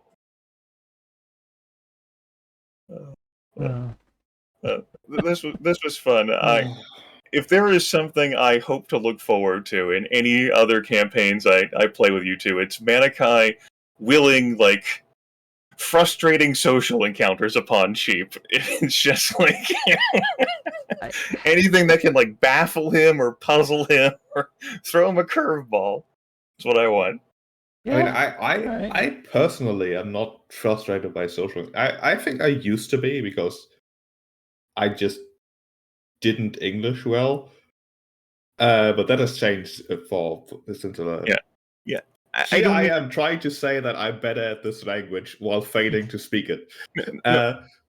What I get is that I don't think that you dislike them generally. It's just that like think about like the kobolds, for example, where it's just like you had like one expectation, the kobolds just like. Okay, that was one example of a social situation I will forever detest. Or like, the old man here, where it's like you wanted an outcome, and the old man, the elder brass dragon, just kept not giving you what you wanted. I didn't mind that. Like, I do tend to play characters that don't make sense in social situations a lot. I think that's part of the issue. So I sort of have to mirror that in my player behavior. I don't think I've ever played like a really talky character. Alvin certainly wasn't. Neither I mean- was Zin in Throne of Night. Zin was was paranoid. barely a character. The one thing I remember, the one character thing, he had a bat and he was paranoid. Bad and was paranoid. Very paranoid.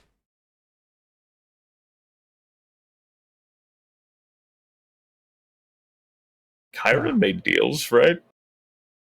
Chiron was a towards brute. the end, yeah. Hmm. When he had the soul of it.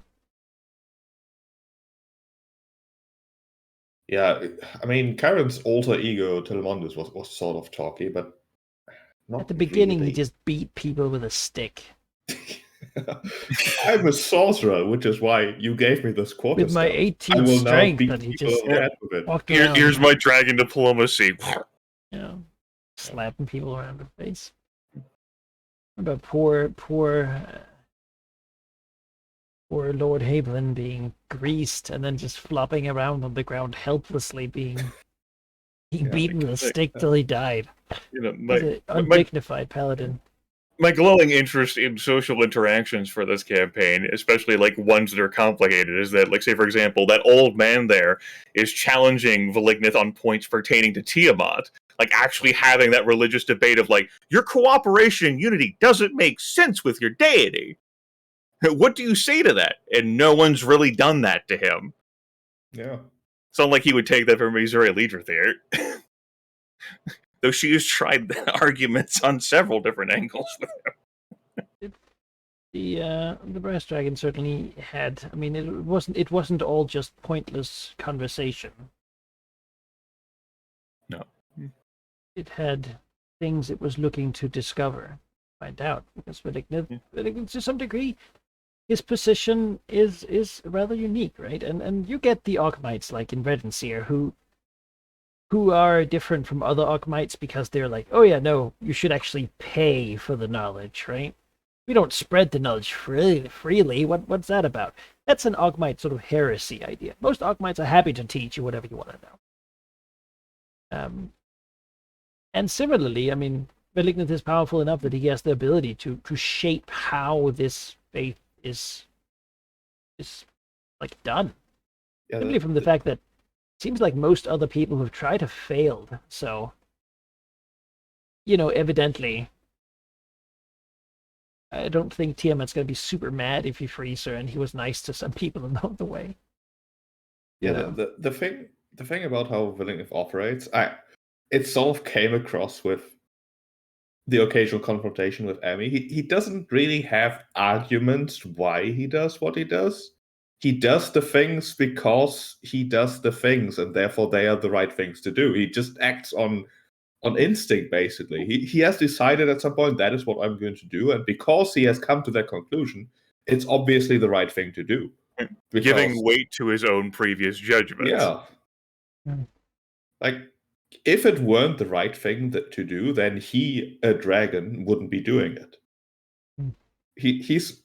His argument is his arrogance, basically. It is, which is Emisrael Legion's continuing frustration, 116th century. Well, you see, Emissary, I refuse to believe I was ever wrong. It's from like, I see the logic, and whatever. And it's like, what do you mean, whatever? Yeah, it's like, I see the logic, but I know that this is what I have to do, so it's irrelevant. Great. Have faith, Emissary. Yeah. In what? That everything is stacked against us and we're doomed? In Valignith's perfect judgment. He has never once argued that what he does is always the right thing to do. It was just the right thing at the time. Yes.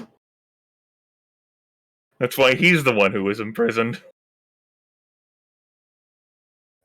That did give him quite a lot of character growth, though. I mean, he has been a lot more patient afterwards. Right. After like a decade sitting in a cage, being fed grass, Maybe his actions leading into failure were just teaching moments. Yeah, that would be how a narcissist would like paper over like their shortcomings. You know, there is a blurb about battle minds in the psionic power that warns players about like theming like battle minds like confidence as being like so incapable of processing that they could fail, that they just kept finding other excuses and reasons before. I could even find the excerpt in the psionic power book. It explicitly covers this category. Yes, here we go. Finding excuses. What is called? Paragon to your power. Shit. Oh man. So between like Valignus self-assurance, where Cicatrix's like burning need to like destroy, and Demi's early theories, I don't know. I don't know who or what she is at this point. Alive. Consider looking for excuses as to why the setback couldn't possibly have been your fault. This is not what I expected this section to be about. Point out in which the enemy clearly got lucky. Oh boy, okay. Mm-hmm.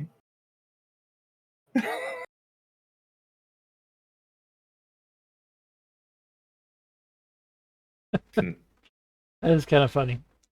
Role-playing advice about how to not take responsibility for mistakes.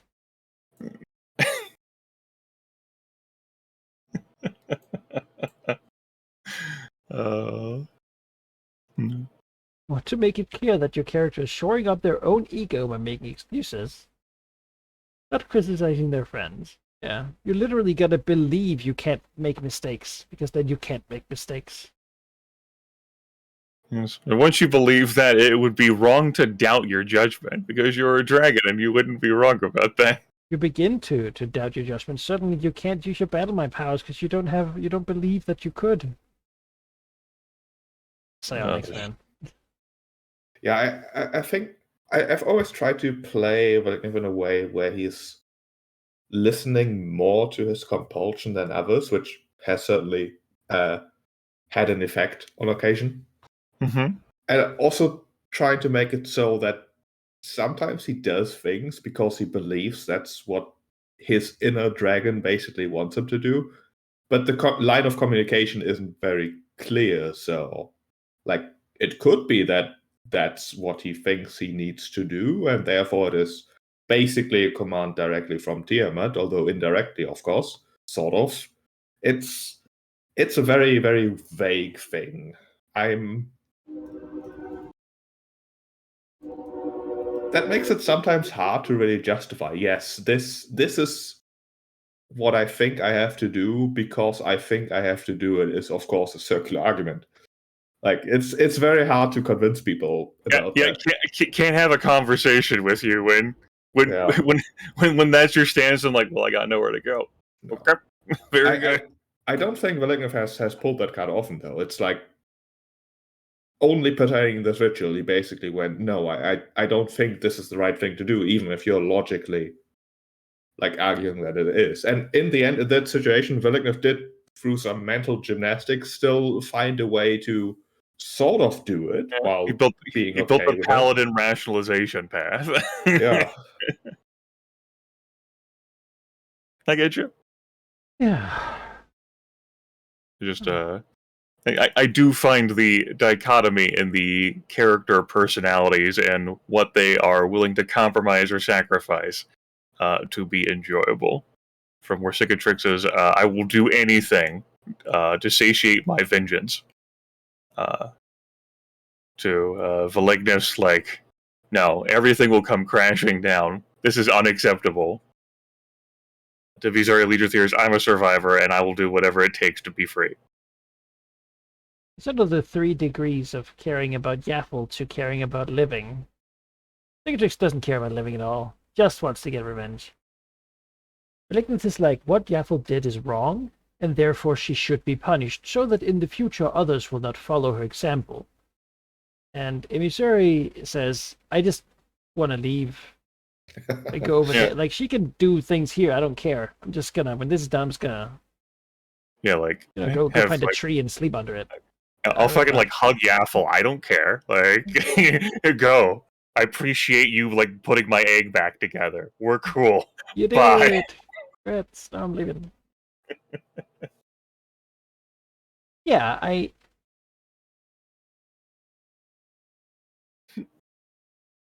I'm having a good time. I do, there's a risk here sometimes that that these sessions become very focused on one dragon because we talk for like an hour with one NPC, but it's sort of what I allow myself to indulge in when we have these sessions with a player missing, to sort of allow things to be a little slower and allow the pace to take a and allow just some of the role play to see these dragons in these with these events and experiences happening. Last session was pretty conversation heavy, even with the three of us, courtesy of Valignith wanting to get his damn dragon. Yeah. I mean, there's lots of dragons around. Yeah. There are situations where I sort of feel bad hogging the spotlight for as long as I am. But I also feel bad in the situations where I feel like I'm being way too passive and just sitting there and doing and working towards very little. So it's very hard to find an acceptable middle ground there. We're cool. I might have defenestrated you, though, if you had wanted to then talk to Tazir again, though, last session. I'd been like, this is too much sheep. Yeah. I try to strike a balance with I'm trying to draw everyone in, give everyone's own thing to do. Thing is, every character cares about things. Those things are usually somewhat related. And I know that Aerie doesn't mind not being in Spotlight. I know just the most difficult thing for her role-playing wise is making a damn decision sometimes. So that's why she that has come across. That's why she chose the see it done compulsion, so that she could be just made to make a choice. One way or the other. I think that has actually worked to the billing. I've certainly invoked it with that in mind on her. Mm-hmm. Yeah.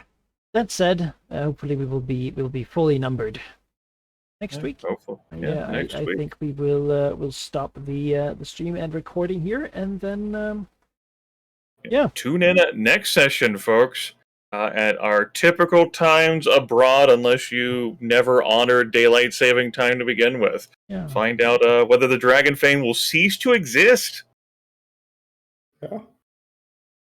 There's a hook for you. Ta-da! Good night. I mean, the true Dragon Fane was home all along. Yeah.